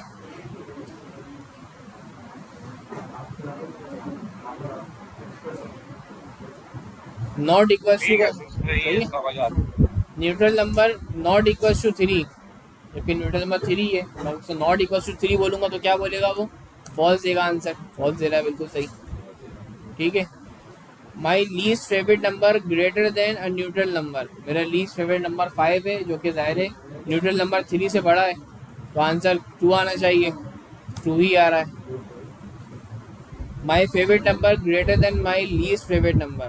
सही है, फेवरेट नंबर 1 है और लीस्ट फेवरेट नंबर 5 है, ग्रेटर नहीं हो सकता, लेस देन हो सकता है, तो फिर फॉल्स आएगा आंसर। सर ये अभी जो एप्पल वालों ने लॉन्च किया एआई कैलकुलेटर, क्या आप वो डायरेक्ट आंसर कर देते हैं, तो वो भी प्रोग्रामिंग के अच्छी बात है, क्योंकि मुझे प्रोग्रामिंग बहुत चल रहा वो वाले जो कुछ नहीं है उसके कैलकुलेटर के वाले से तो देखें। सर जी बोले Python भी बेस किया।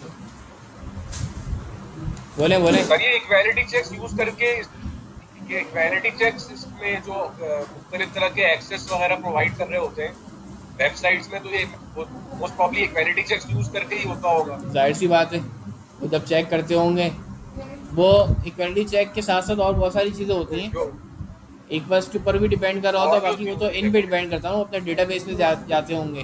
तो हमने इन की कमांड यूज़ नहीं की थी एसक्यूएल के अंदर।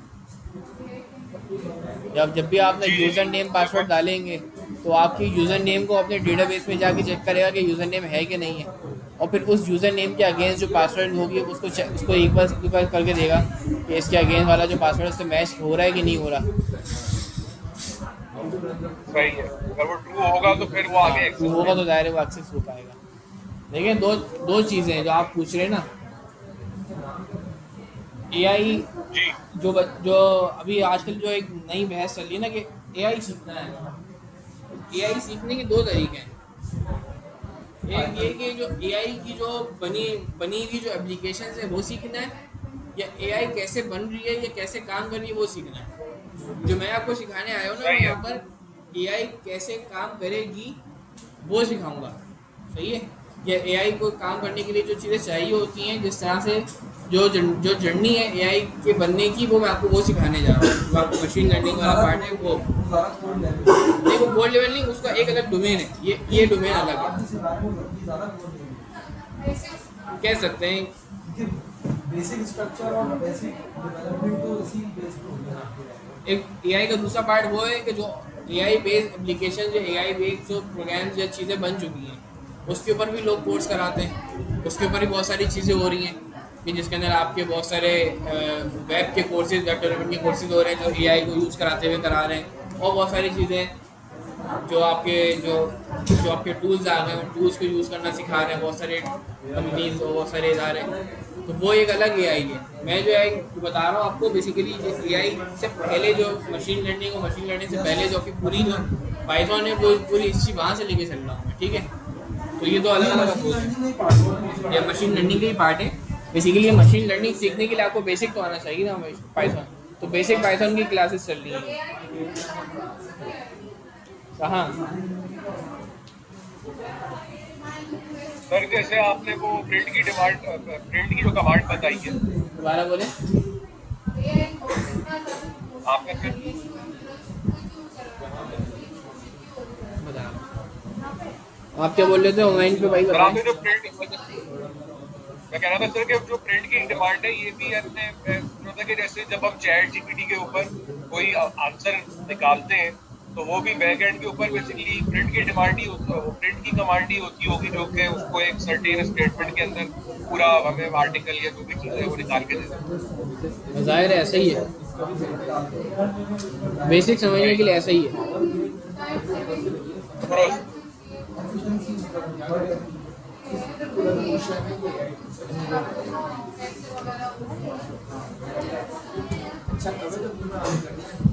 क्या है? बाय। वरना तो नहीं है ये। आपने एनाकोंडा फिल्म डाउनलोड कर ली है मुझे लगता है। ये तो MP4 फॉर्मेट है।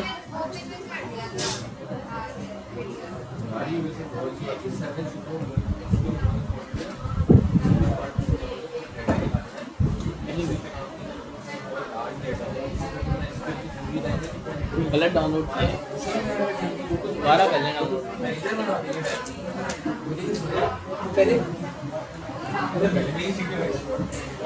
ठीक है, अच्छा देखिए आगे बढ़ जाते हैं। ये बहुत सारा कंटेंट है जो हमें बेसिक का कवर करना है। बस नहीं करें भाई, क्लास ही 1 घंटा लेट शुरू हुई है। क्लास तो कम से कम नहीं अभी बहुत चलेगी, ठीक है।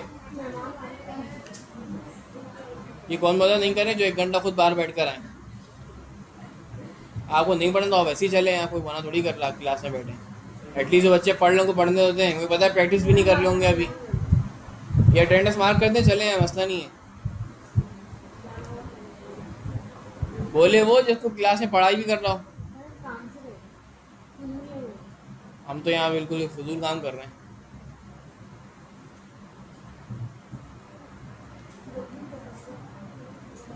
My favourite number <10। ठीक है, फेवरेट नंबर आपका क्या है? 1 है, <10 है, जाहिर है। तो क्यों आंसर आएगा? My least favourite number is less than my favourite number. My least favourite number 5 है, जो कि ग्रेटर देन है, जाहिर है माई फेवरेट नंबर से 1 से। लेकिन यहाँ स्टेटमेंट उल्टी लिखी हुई है, तो जाहिर है आंसर फॉल्स आना चाहिए। ठीक है, ये मैं सिंपल ग्रेटर देन के चेक और लेस देन के चेक और greater than equal to, less than equal to या डबल इक्वल टू या नॉट इक्वल टू के चेक्स आपके रिजल्ट्स आपको दिखा रहा हूँ। ठीक है, तो ये सिंपल आप लोग देख लेते हैं। My favourite number is greater than equal to 1, सही है, क्योंकि वो 1 है, तो हम यहाँ ग्रेटर देन इक्वल टू बोल लें, तब भी आंसर ट्रू ही आ रहा है आपके पास। ठीक है, my favourite number greater than equal to 3 नहीं है, तो 3 से बड़ा नहीं है, तो ये आंसर फॉल्स आ रहा है। अच्छा, 3 + 6 एक अर्थमेटिक ऑपरेशंस कर रहे हैं हम। 3 + 6 लेस देन इक्वल टू 9। 3 + 6 भी 9 है और दूसरी साइड पे भी 9 है, तो दायरे 9 लेस देन, मुझे उधर बोला हुआ है लेस देन इक्वल टू, वो इस वजह से वो आपको यहाँ पे आपका आंसर ट्रू आ रहा है। तो ये अगर मैं यहाँ पे लेस देन इक्वल टू नहीं लगाऊंगा, सिंपल लेस देन लगा दूंगा तो आंसर मेरे पास फॉल्स आ जाएगा। ठीक है,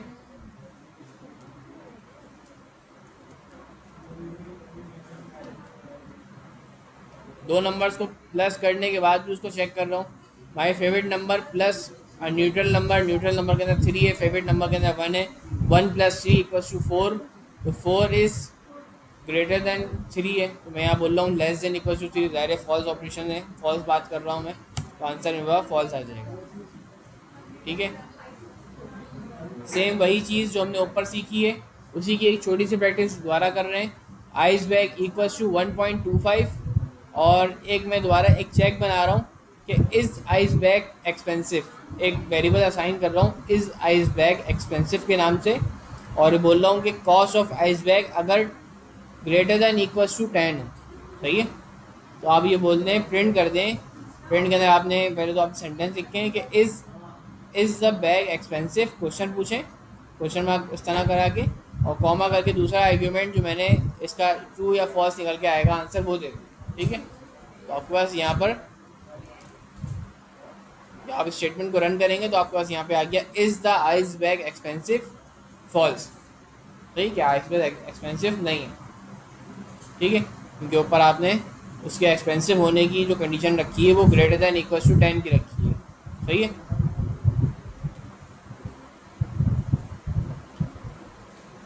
यहाँ तक क्लियर है सबको?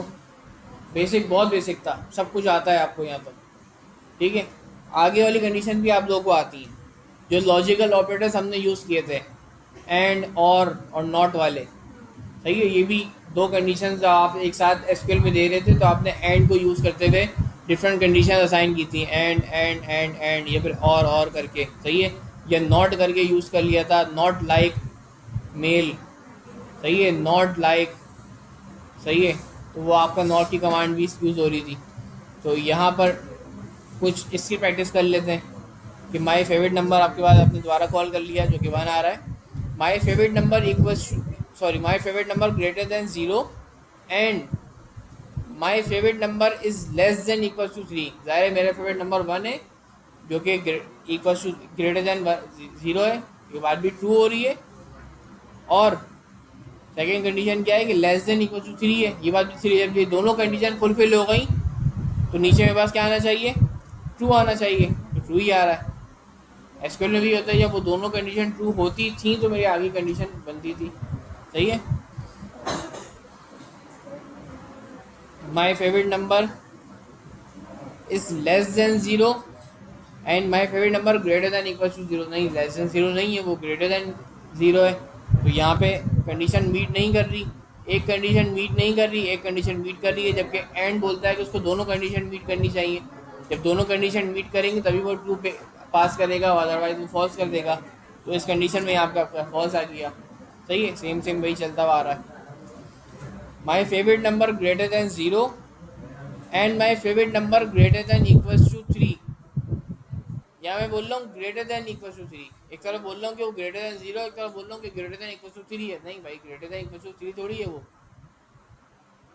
क्योंकि वो लेस देन इक्वल टू 3 है, लेस देन 3 है, तो ये इस कंडीशन में दोबारा एक कंडीशन तो फुलफिल हो गई, ये वाली कंडीशन तो फुलफिल हो गई, लेकिन ये वाली कंडीशन फुलफिल नहीं हो रही है, तो अगेंस्ट मेरे पास फॉल्स आ जाएगा। ठीक है, इसी कंडीशन को समझाने के लिए मैंने यहाँ पे ट्रू एंड फॉल्स खुद लिख दिया है। ठीक है, ट्रू, अभी इसको समझते हैं बाद में कि ट्रू खुद एक सेल्फ क्या है, सही है, ट्रू एंड फॉल्स, एंड आपके पास यही ऑपरेटर है, यानी कि एक चीज़ आपको ट्रू दे रही है, ये वाला ट्रू है और यही वाला फॉल्स है, ये सही है। जब एक तरफ ट्रू होगा एंड एक तरफ फॉल्स होगा तो आंसर आपके पास क्या आएगा, आंसर आपके पास फॉल्स आएगा, सही है। जब दोनों तरफ आपके पास ट्रू होंगे एंड के, इधर भी ट्रू होगा इधर भी ट्रू होगा, तो आपका आंसर ट्रू आएगा, ठीक है। और जब दोनों तरफ फॉल्स होंगे तो आंसर क्या आएगा, फिर भी फॉल्स ही आएगा, ठीक है, तब भी फॉल्स आएगा, फिर भी फॉल्स। दोनों का ट्रू होना ज़रूरी है, एंड के लिए दोनों का ट्रू होना ज़रूरी है। समझ में आई ये बात? क्लियर हुई वाली बात? क्लियर हुई? एंड के लिए दोनों साइड ट्रू होना जरूरी है। मैं कोई भी कंडीशन लिखूं, एंड लिखूं, दूसरी कंडीशन पास करूं, तो जब तक ये दोनों कंडीशन ट्रू नहीं होंगी मेरे पास आंसर ट्रू नहीं आ सकता।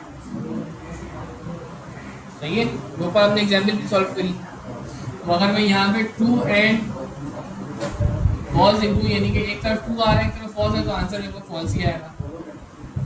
अच्छा, दोनों तरफ अगर फॉल्स आ रहा है, ये कंडीशन ट्रू हो पा रही है, फॉल्स हो रही है, तो ये कंडीशन फॉल्स हो पा रही है, तो फॉल्स एंड फॉल्स, तो उसका आंसर भी फॉल्स ही होगा, ट्रू तो नहीं हो नहीं सकता। ठीक है, ऐड करके देख लें। यहाँ पर कोई भी सेल ऐड करने के लिए आपको यहाँ पर प्लस का साइन बना हुआ है, यहाँ पर इसको प्लस ऐड करेंगे तो आपको नीचे एक सेल ऐड हो जाएगा। अब यहाँ simple false and false add करके देख लें, फॉल्स एंड फॉल्स का आंसर फॉल्स ही है।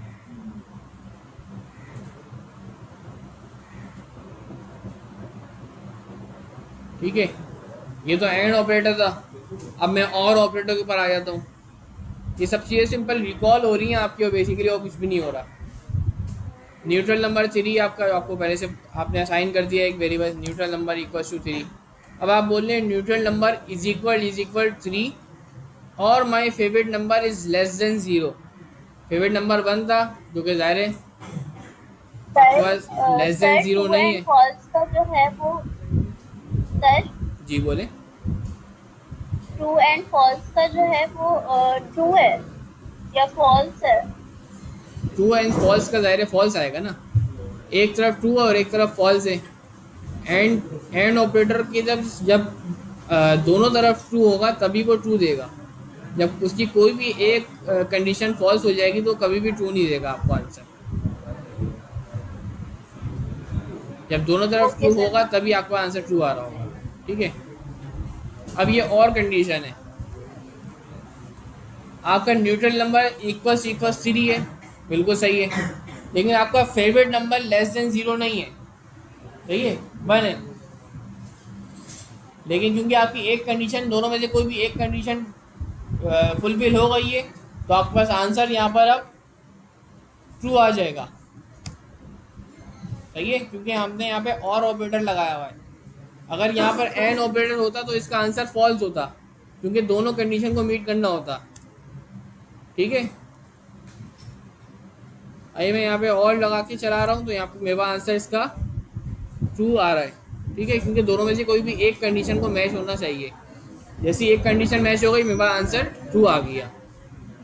Neutral number not equals to 3 और my favourite number less than 0। अब और की भी दोनों कंडीशन फेल हो रही हैं ना, neutral number not equals to 3 है और ना ही मेरा फेवरेट नंबर लेस देन 0 है। तो ज़ाहिर है ऐसी कंडीशन के अंदर फिर ये फॉल्स देगा आपको। ठीक है, तो दोनों में से कोई भी कंडीशन, कोई भी एक ट्रू नहीं हो रही, तो ज़ाहिर है फॉल्स ही आएगा आंसर फिर तो। फेवरेट नंबर लेस देन 0 और ट्रू, सही है, सिंपल मैंने ट्रू लिख दिया, तो अब यहाँ पे क्या होगा, ट्रू आना चाहिए आंसर। ठीक है, अच्छा ये ट्रू मैं बताता हूँ कि ये खुद क्या है। ट्रू बेसिकली एक, जिस तरह आपने डेटा की डिफरेंट टाइप्स पढ़ी हैं, आपने एसक्यूएल के अंदर डेटा की डिफरेंट टाइप्स पढ़ी होंगी। एक टाइप आपकी इंटीजर है, एक इसको बताता हूँ,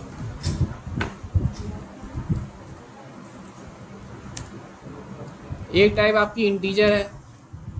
ठीक है, एक टाइप आपकी डेसिमल वाली थी, जिसको आप फ्लोट भी कह रहे थे। ठीक है, एक टाइप आपकी स्ट्रिंग थी, जो आपका, जिसमें आपके नंबर्स, अब जिसमें आपके अल्फा न्यूमेरिक कैरेक्टर्स आ रहे थे, कोई भी आप स्ट्रिंग पास कर रहे थे, कोई भी नाम। सही है,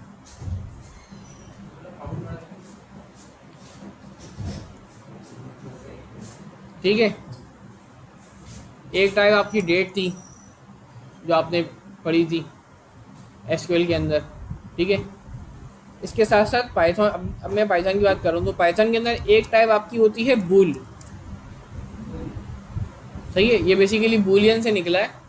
इसका मतलब होता है ट्रू या फॉल्स, इसके अंदर दो ही वैल्यू, इसकी दो ही वैल्यूज़ हैं, या तो ट्रू या तो फॉल्स। तो ये यहाँ जो मैं असाइन कर रहा हूँ ना बेसिकली, ये एक बूल असाइन कर रहा हूँ, सही है। जिस तरीके से यहाँ पे मैं कोई नंबर असाइन कर देता हूँ या कोई एक वेरिएबल डिक्लेयर करा रहा हूँ जिसके अंदर कोई वैल्यू स्टोर हुई है जिससे कोई वर्किंग हो रही है, तो यहाँ मैं डायरेक्ट एक बूल असाइन कर रहा हूँ, बूल ट्रू है या फॉल्स है, ठीक है। बेसिकली इनके जो एंड और या नॉट ऑपरेटर के ज़रिए भी जो आंसर निकल के आते हैं वो भी बूल आंसर्स निकल के आते हैं। जो ट्रू या फॉल्स का जो कॉन्सेप्ट है, ये बूल, इनकी जो डेटा टाइप जो ट्रू फॉल्स है, ये बूल है मेरे लिए। पाइथन के ज़माने में बस बूल है, सही है, बूलियन कह सकते हैं आप इसको। तो ये बूलियन है, ठीक है। तो मैं एक सिंपल बूल असाइन कर रहा हूँ ट्रू, तो एक तरफ फॉल्स बन रहा है, my favourite number less than 0, और एक तरफ आ रहा है ट्रू, यानी एक तरफ फॉल्स और एक तरफ ट्रू। जब एक तरफ फॉल्स होगा और एक तरफ ट्रू होगा और बीच में और नंबर लगा होगा, तो ज़ाहिर है जब कोई भी एक ट्रू हो गया तो वो ट्रू हो जाएगा मेरी सारी वैल्यूज़, ठीक है। तो ये ट्रू हो गया कंडीशन। फॉल्स और फॉल्स का ज़ाहिर है फॉल्स ही रहेगा, जिस तरह की हमने ये कंडीशन देखी थी कि ये वाला पार्टी फॉल्स हो रहा था और ये वाला पार्टी फॉल्स हो रहा था, तो आंसर अपने फॉल्स आ रहा था, ठीक है। कोई भी एक ट्रू हो जाएगा, अब इसको सना कर लें, कोई भी एक ट्रू हो जाएगा तो आपके पास वो दूसरा ट्रू हो जाएगा।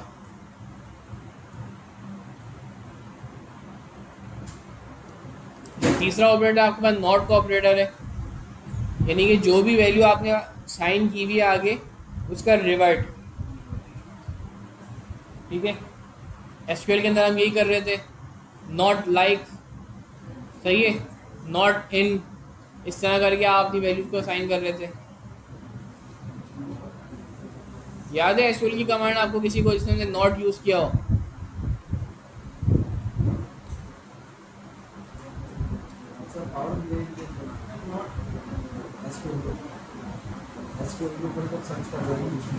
Yes sir.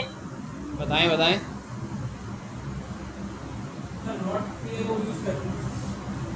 जो हम हायर डेट में करते थे, not between this and this. सही है, तो हमने बिटवीन की कमांड लगाई तो हमने उसको एक रेंज दे दी थी कि हमारी हायर डेट 1 जनवरी 2021 से लेकर 31 दिसंबर 2021 की होनी चाहिए, सही। और जब इससे पहले हम नॉट बिटवीन लगाते थे तो क्या होता था कि 1 जनवरी 2021 से 31 दिसंबर 2021 के अलावा जितनी भी डेट्स हैं वो फिल्टर होकर हमारे पास आती थी, सही है। तो जो कंडीशन हमने दी होती थी उसका उसका अपोजिट हमारे पास रिजल्ट आना शुरू होता था, ठीक है। जैसे कि मैं यहाँ पे चेक कर रहा हूँ, अ न्यूट्रल नंबर इक्वल्स टू 3, लेकिन उससे पहले लगा रहा हूँ नॉट। पहले मेरा न्यूट्रल नंबर 3 है जो कि मैंने ऊपर डिक्लेयर किया हुआ है, लेकिन जब मैं कह रहा हूँ कि neutral number not neutral number equals to 3, तो मेरे पास आंसर क्या आ रहा है? इसका आंसर इतने खाली में इतनी कमांड का आंसर 2 आना चाहिए, लेकिन क्योंकि नॉट लगने की वजह से वो 2 का रिवर्ट हो गया और आंसर क्या आ गया? फॉल्स, सही है। Not my favourite number less than 0, my favourite number less than 0, मेरे फेवरेट नंबर लेस देन 0 नहीं है, आंसर आना चाहिए फॉल्स, लेकिन उससे पहले लगा दिया मैंने नॉट, तो फिर आंसर क्या आएगा? ट्रू, सही। इस तरीके मैंने डायरेक्ट बूल से भी दिखा रहा हूँ आपको। पूछें सर ये किस लिए यूज करते हैं? ये आपका ऑपरेटर ही है, सिंपल अपनी वैल्यूज को रिवर्ट करने के लिए, अपने आंसर को रिवर्ट करने के लिए। एप्लीकेशन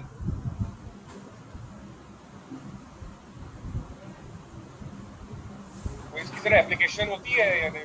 बिल्कुल होती है। आप ये कोई भी यूज़ केस को उठा के देख लें, आप उसको यूज़ कर सकते हैं। लेट्स सपोज आपके पास कोई भी क्या बताएं इसको किस तरह से,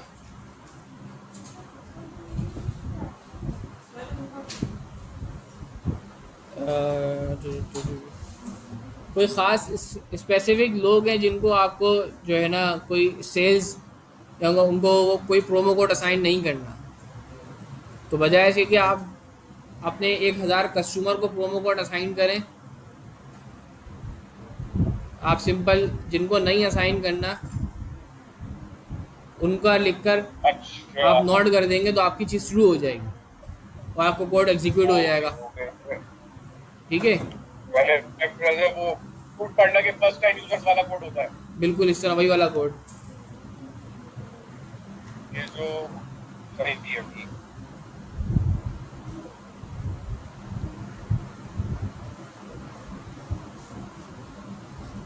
ठीक है, नॉट फॉल्स, ज़ाहिर है फॉल्स का रिवर्ट हो जाएगा, नॉट फॉल्स ट्रू हो जाएगा और नॉट ट्रू आपके पास फॉल्स हो जाएगा। अच्छा, इसमें एक बात का ख्याल रखें, जब आप बूल लगा रहे होंगे तो ज़ाहिर है बूल जो है वो मैंने बताया था पाइथन केस सेंसिटिव है, तो पाइथन का हर एक जो ऑपरेटर है या पाइथन का हर एक फंक्शन वो भी केस सेंसिटिव है। एंड आपको ज़ाहिर है हमेशा स्मॉल में ही लिखना होगा।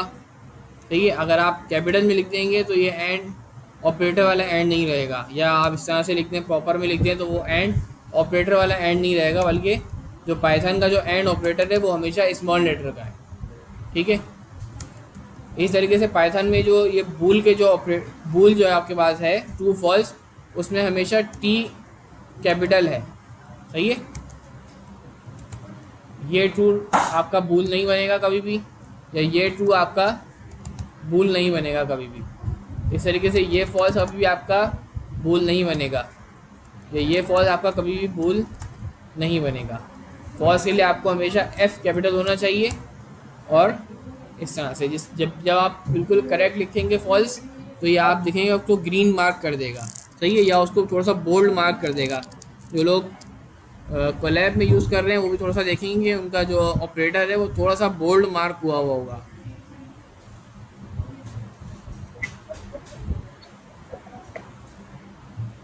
सही है, या कलर उनका चेंज हुआ होगा। ठीक है, जी ब्लू आ हुआ है हमारा। सही। अच्छा, बाकी जो चीज़ें आपके पास हैं वो भी इसी तरह से चलनी है। अब मैंने इतनी सारी चीज़ों को एक साथ दे दिया, आपके पास ऑपरेटर्स भी चलते आ रहे हैं। 2 लेस देन 3 ज़ाहिर है, and 4 greater than equals to 5 नहीं, फॉल्स हो गया। इस तरफ से फॉल्स निकल गया, लेकिन यहाँ और लगा हुआ है और नॉट भी लगा हुआ है। ब्रैकेट के अंदर बोला जा रहा है my favourite number less than 0, क्योंकि ज़्यादा लेस देन 0 नहीं है, फॉल्स हो गया। And true, false and true answer आपके पास आना चाहिए क्या, फॉल्स। फॉल्स जब बाहर निकलेगा नॉट से तो बन जाएगा वो ट्रू। एक तरफ है यहाँ पर फॉल्स और एक तरफ है यहाँ पर ट्रू, तो आंसर क्या बनेगा, ट्रू बनेगा। मैंने चलाया, आंसर आ गया ट्रू। ठीक है,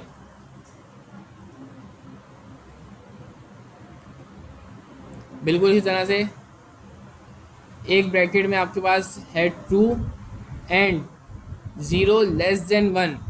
0 लेस देन 1 ज़ाहिर है नहीं हो सकता, फॉल्स। तो true and false, true and false का आंसर क्या होगा, फॉल्स होगा। बट यहाँ पर लगा हुआ उससे पहले नॉट, तो फॉल्स का नॉट क्या होता है, ट्रू होता है। इतना आंसर आपके पास हो गया ट्रू और false and true. False and true का आंसर होगा आपके पास फॉल्स। ठीक है, तो फॉल्स और यहाँ क्या निकला था, यहाँ पर जो भी निकला था मैं भूल गया, आंसर बन गया आपका फॉल्स। ठीक है,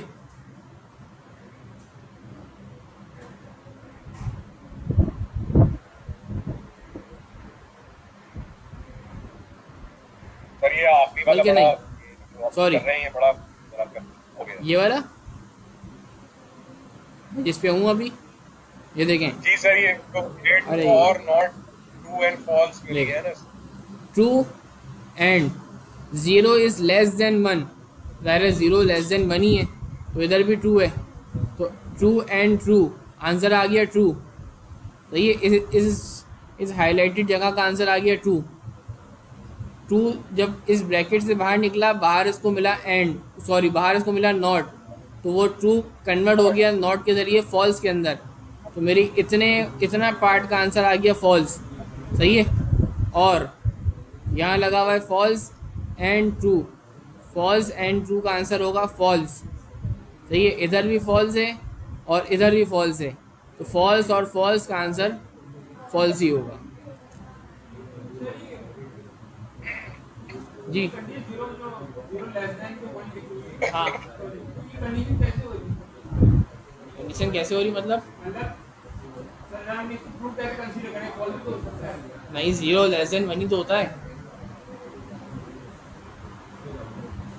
0 जो है वो <1 तो होता है, और क्या होता है। उसको एक काम करें, इसको अगर समझ में नहीं आ रहा ना तो उसके नीचे 3-4 सेल ऐड करें और उसको छोटा छोटा कर डिबग करके देख लें। ये वाला पार्ट उठाएं, ये चलाएं, 2 हो गया। ये उठाएं, ये तो ऑलरेडी 2 है। इस पार्ट का आंसर क्या आना चाहिए? ये 2 हो गया। अब इस पार्ट का आंसर क्या आना चाहिए? ये फॉल्स हो गया। डायरेक्ट ट्रू था इसका आंसर, लेकिन नॉट की वजह से फॉल्स हो गया। अच्छा, ट्रू एंड फॉल्स, इसका आंसर क्या आना चाहिए? फॉल्स हो गया।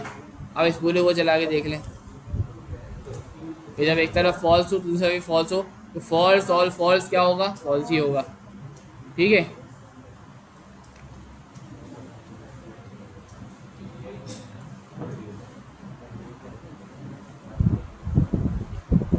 ठीक है, इसको आगे थोड़ा सा बढ़ जाते हैं। बूलियन से 2 ही होते हैं।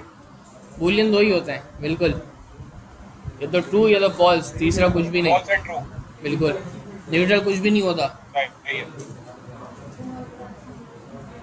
ठीक है। इस तरह तीसरी एग्जाम्पल भी है, नॉट ट्रू एंड 0 <1 और फॉल्स एंड ट्रू। इसको भी अपने पास सॉल्व करके देख लें, इसका आंसर फॉल्स आ रहा है।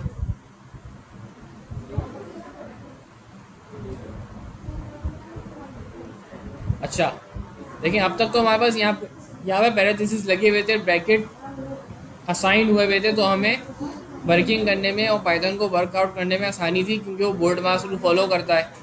बट यहाँ पर अब हमने कोई पैरेंथेसिस नहीं लगाए हुए, तो पाइथन के पास कोई बोर्ड मास रूल फॉलो करने की जगह नहीं है, सही है। तो अब ये सिंपल आपको जो आंसर देगा वो लाइन जो वर्ड बाय वर्ड रीड करते हुए उसका आंसर दे देगा, सही है। तो इसमें गलती के एरर के चांस हो सकते हैं, हो सकता है आप इसका आंसर कुछ और सोच रहे हो, लेकिन पाइथन ने जिस तरह रीड किया वो अलग सा आंसर हो सकता है, ठीक है। पाइथन क्या करेगा, पहले नॉट ट्रू को फॉल्स कर देगा, फॉल्स एंड 0 <1 ट्रू, तो ट्रू एंड फॉल्स को आप ये फॉल्स कर देगा, फॉल्स और फॉल्स को दोबारा फॉल्स कर देगा, फॉल्स एंड ट्रू को दोबारा फॉल्स कर देगा। अब इसको line by line word by word पढ़ना शुरू हो जाएगा, सही है, क्योंकि आपने कोई पैरेंथेसिस नहीं लगाए हुए, ठीक है। तो पाइथन जब कोई आपके पैरेंथेसिस, हाँ, ये दूसरे यूज है, दोनों कंडीशन में सही है।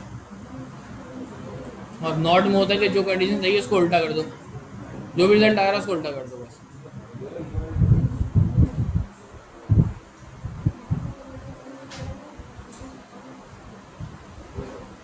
अच्छा, नीचे बट ठीक, अच्छा ठीक है। अच्छा, सबसे नीचे आ जाएं, इसके बाद जो चीज़ें आ रही हैं इसको छोड़ दें, तो ये जिस वेबसाइट से मैंने डाउनलोड किया हुआ था, ये उन्होंने थोड़ा सा अपना वो मार्केटिंग और उनकी चीज़ें दी हुई हैं उन्होंने, इसको स्किप करते हुए नीचे आ जाएं। और सबसे आखिर में आपके पास एक एक्सरसाइज आ रही है, a travel company wants to fly a plane to the Bahamas, flying the plane cost $5,000. So far 29 people have signed up for the trip. The company charged $200 per ticket. What is the profit made by the company? Create a variable for each numeric quantity and use appropriate arithmetic operations. सही है। हमारे पास plane की cost कितनी है? $5,000 है, ठीक है।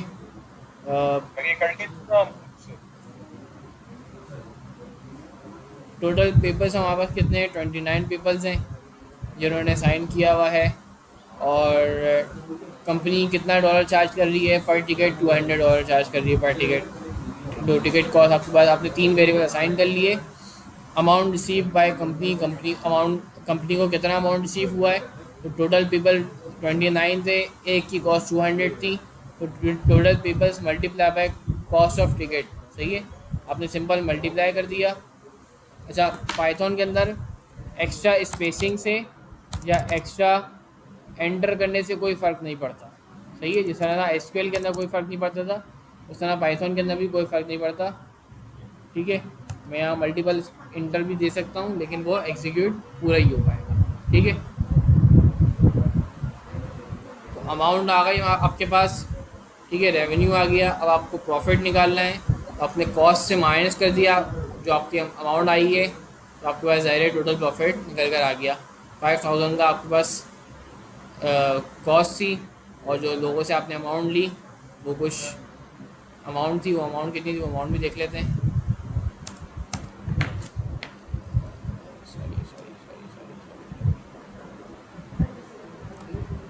Amount receive by company, आपने 5800 की अमाउंट ली, टोटल प्रॉफिट आपने निकाल लिया, अमाउंट माइनस कॉस्ट, आपके पास टोटल प्रॉफिट आ गया, ठीक है, सिंपल। तो आज की अगर हम क्लास का कंक्लूजन करें, तो आज की क्लास में आपने बेसिक अर्थमेटिक ऑपरेशंस को पाइथन की सीखा, ठीक है, जो लॉजिकल ऑपरेटर्स हैं आपके वो सीखा, जो कंपैरिजन ऑपरेटर्स थे आपने उनको रिकॉल किया, ठीक है, साथ साथ आपने वेरिएबल को किस तरह से डिक्लेयर करते हैं पाइथन के अंदर, वो वेरिएबल की डिक्लेरेशन सीखी है, ठीक है। और जो बेसिक आपने जो पाइथन के अंदर जो आपके और क्या बेसिक सीखा आपने,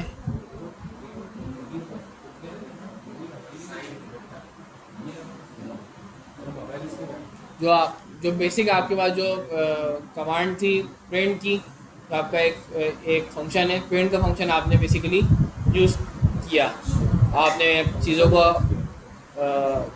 हैशटैग करके आपने कमेंट्स करना भी देख लिया कि कमेंट्स किस तरह से करते हैं, और वेरिएबल को डिक्लेयर कैसे हैं, वेरिएबल को कॉल किस तरह करते हैं, ठीक है। बोर्ड मास रूल का पता चल गया आपको कि पाइथन भी बोर्ड मास रूल फॉलो करता है, और दैट्स ऑल, बस इतना ही आपने सीखा है, ठीक है। कोशिश करेंगे जो चीज़ें आपके पास हैं, मैं आपसे ये एक्सपेक्ट नहीं कर रहा कि आप लोग पूरा कोड खुद लिखें, लेकिन जितना आपने कर लिया वो आपके लिए बहुत आसान है, उसको आप खुद से भी लिख सकते हैं। एक न्यू फाइल क्रिएट करें, तो आप ये होम पेज पे आएंगे ना, बेसिकली ये आपने होम पेज पे आएंगे, तो यहाँ पर आप न्यू फाइल भी क्रिएट कर सकते हैं। यहाँ से तो आपने आगे वो फाइल अपनी ओपन कर ली थी, लेकिन अगर यहाँ पे राइट साइड पे न्यू का ऑप्शन आ रहा होगा, न्यू करके आप न्यू फाइल ओपन कर लें, तो आपके पास एक ब्लैंक पाइथन की फ़ाइल आना शुरू हो जाएगी, ठीक है। तो आप कोशिश करेंगे जो चीज़ें आपने इस जगह पे सीखी हैं उनको अपने पास यहाँ पे खुद से नोट्स बना के अपने पास एक दफ़ा प्रैक्टिस कर लें, ठीक है। यहाँ पे तो आपने आपका बना बनाया लिखा लिखाया आ रहा था, आपने कुछ भी नहीं किया, सिर्फ कंट्रोल इंटर या शिफ्ट इंटर करके रन कर लिया, तो ये इसका डर एक मरतबा निकल जाएगा जब यही कोड आप अपने पास खुद से वेरिएबल डिक्लेयर करेंगे, सही है। तो आप जो बेसिक मिस्टेक आप परफॉर्म करेंगे वो खुद आपको आइडिया होगा कि अच्छा आपने यहाँ मिस्टेक कर दी, वेरिएबल में स्पेस दे दिया, ठीक है, या और बहुत सारी जो मिस्टेक्स हैं वो आपको नज़र आ जाएंगी, ठीक है। सर इसके न्यू फाइल का ऑप्शन क्या है? इसके अंदर आपको न्यू फाइल के लिए ज़ाहिर है फाइल के अंदर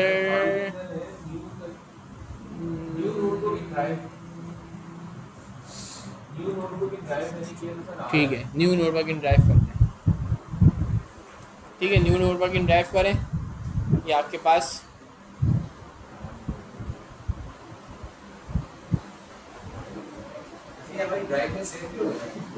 हाँ ये ड्राइव में आपकी सेव हो गई, तो ये वो वाली फाइल भी सेव हो गई, और ये अनटाइटल के नाम से आपके पास दूसरी फाइल आ गई, यहाँ पे प्रैक्टिस भी कर सकते हैं आप, इसको प्रैक्टिस नेम दे दें और अपने पास इसमें वर्किंग कर दें, ठीक है।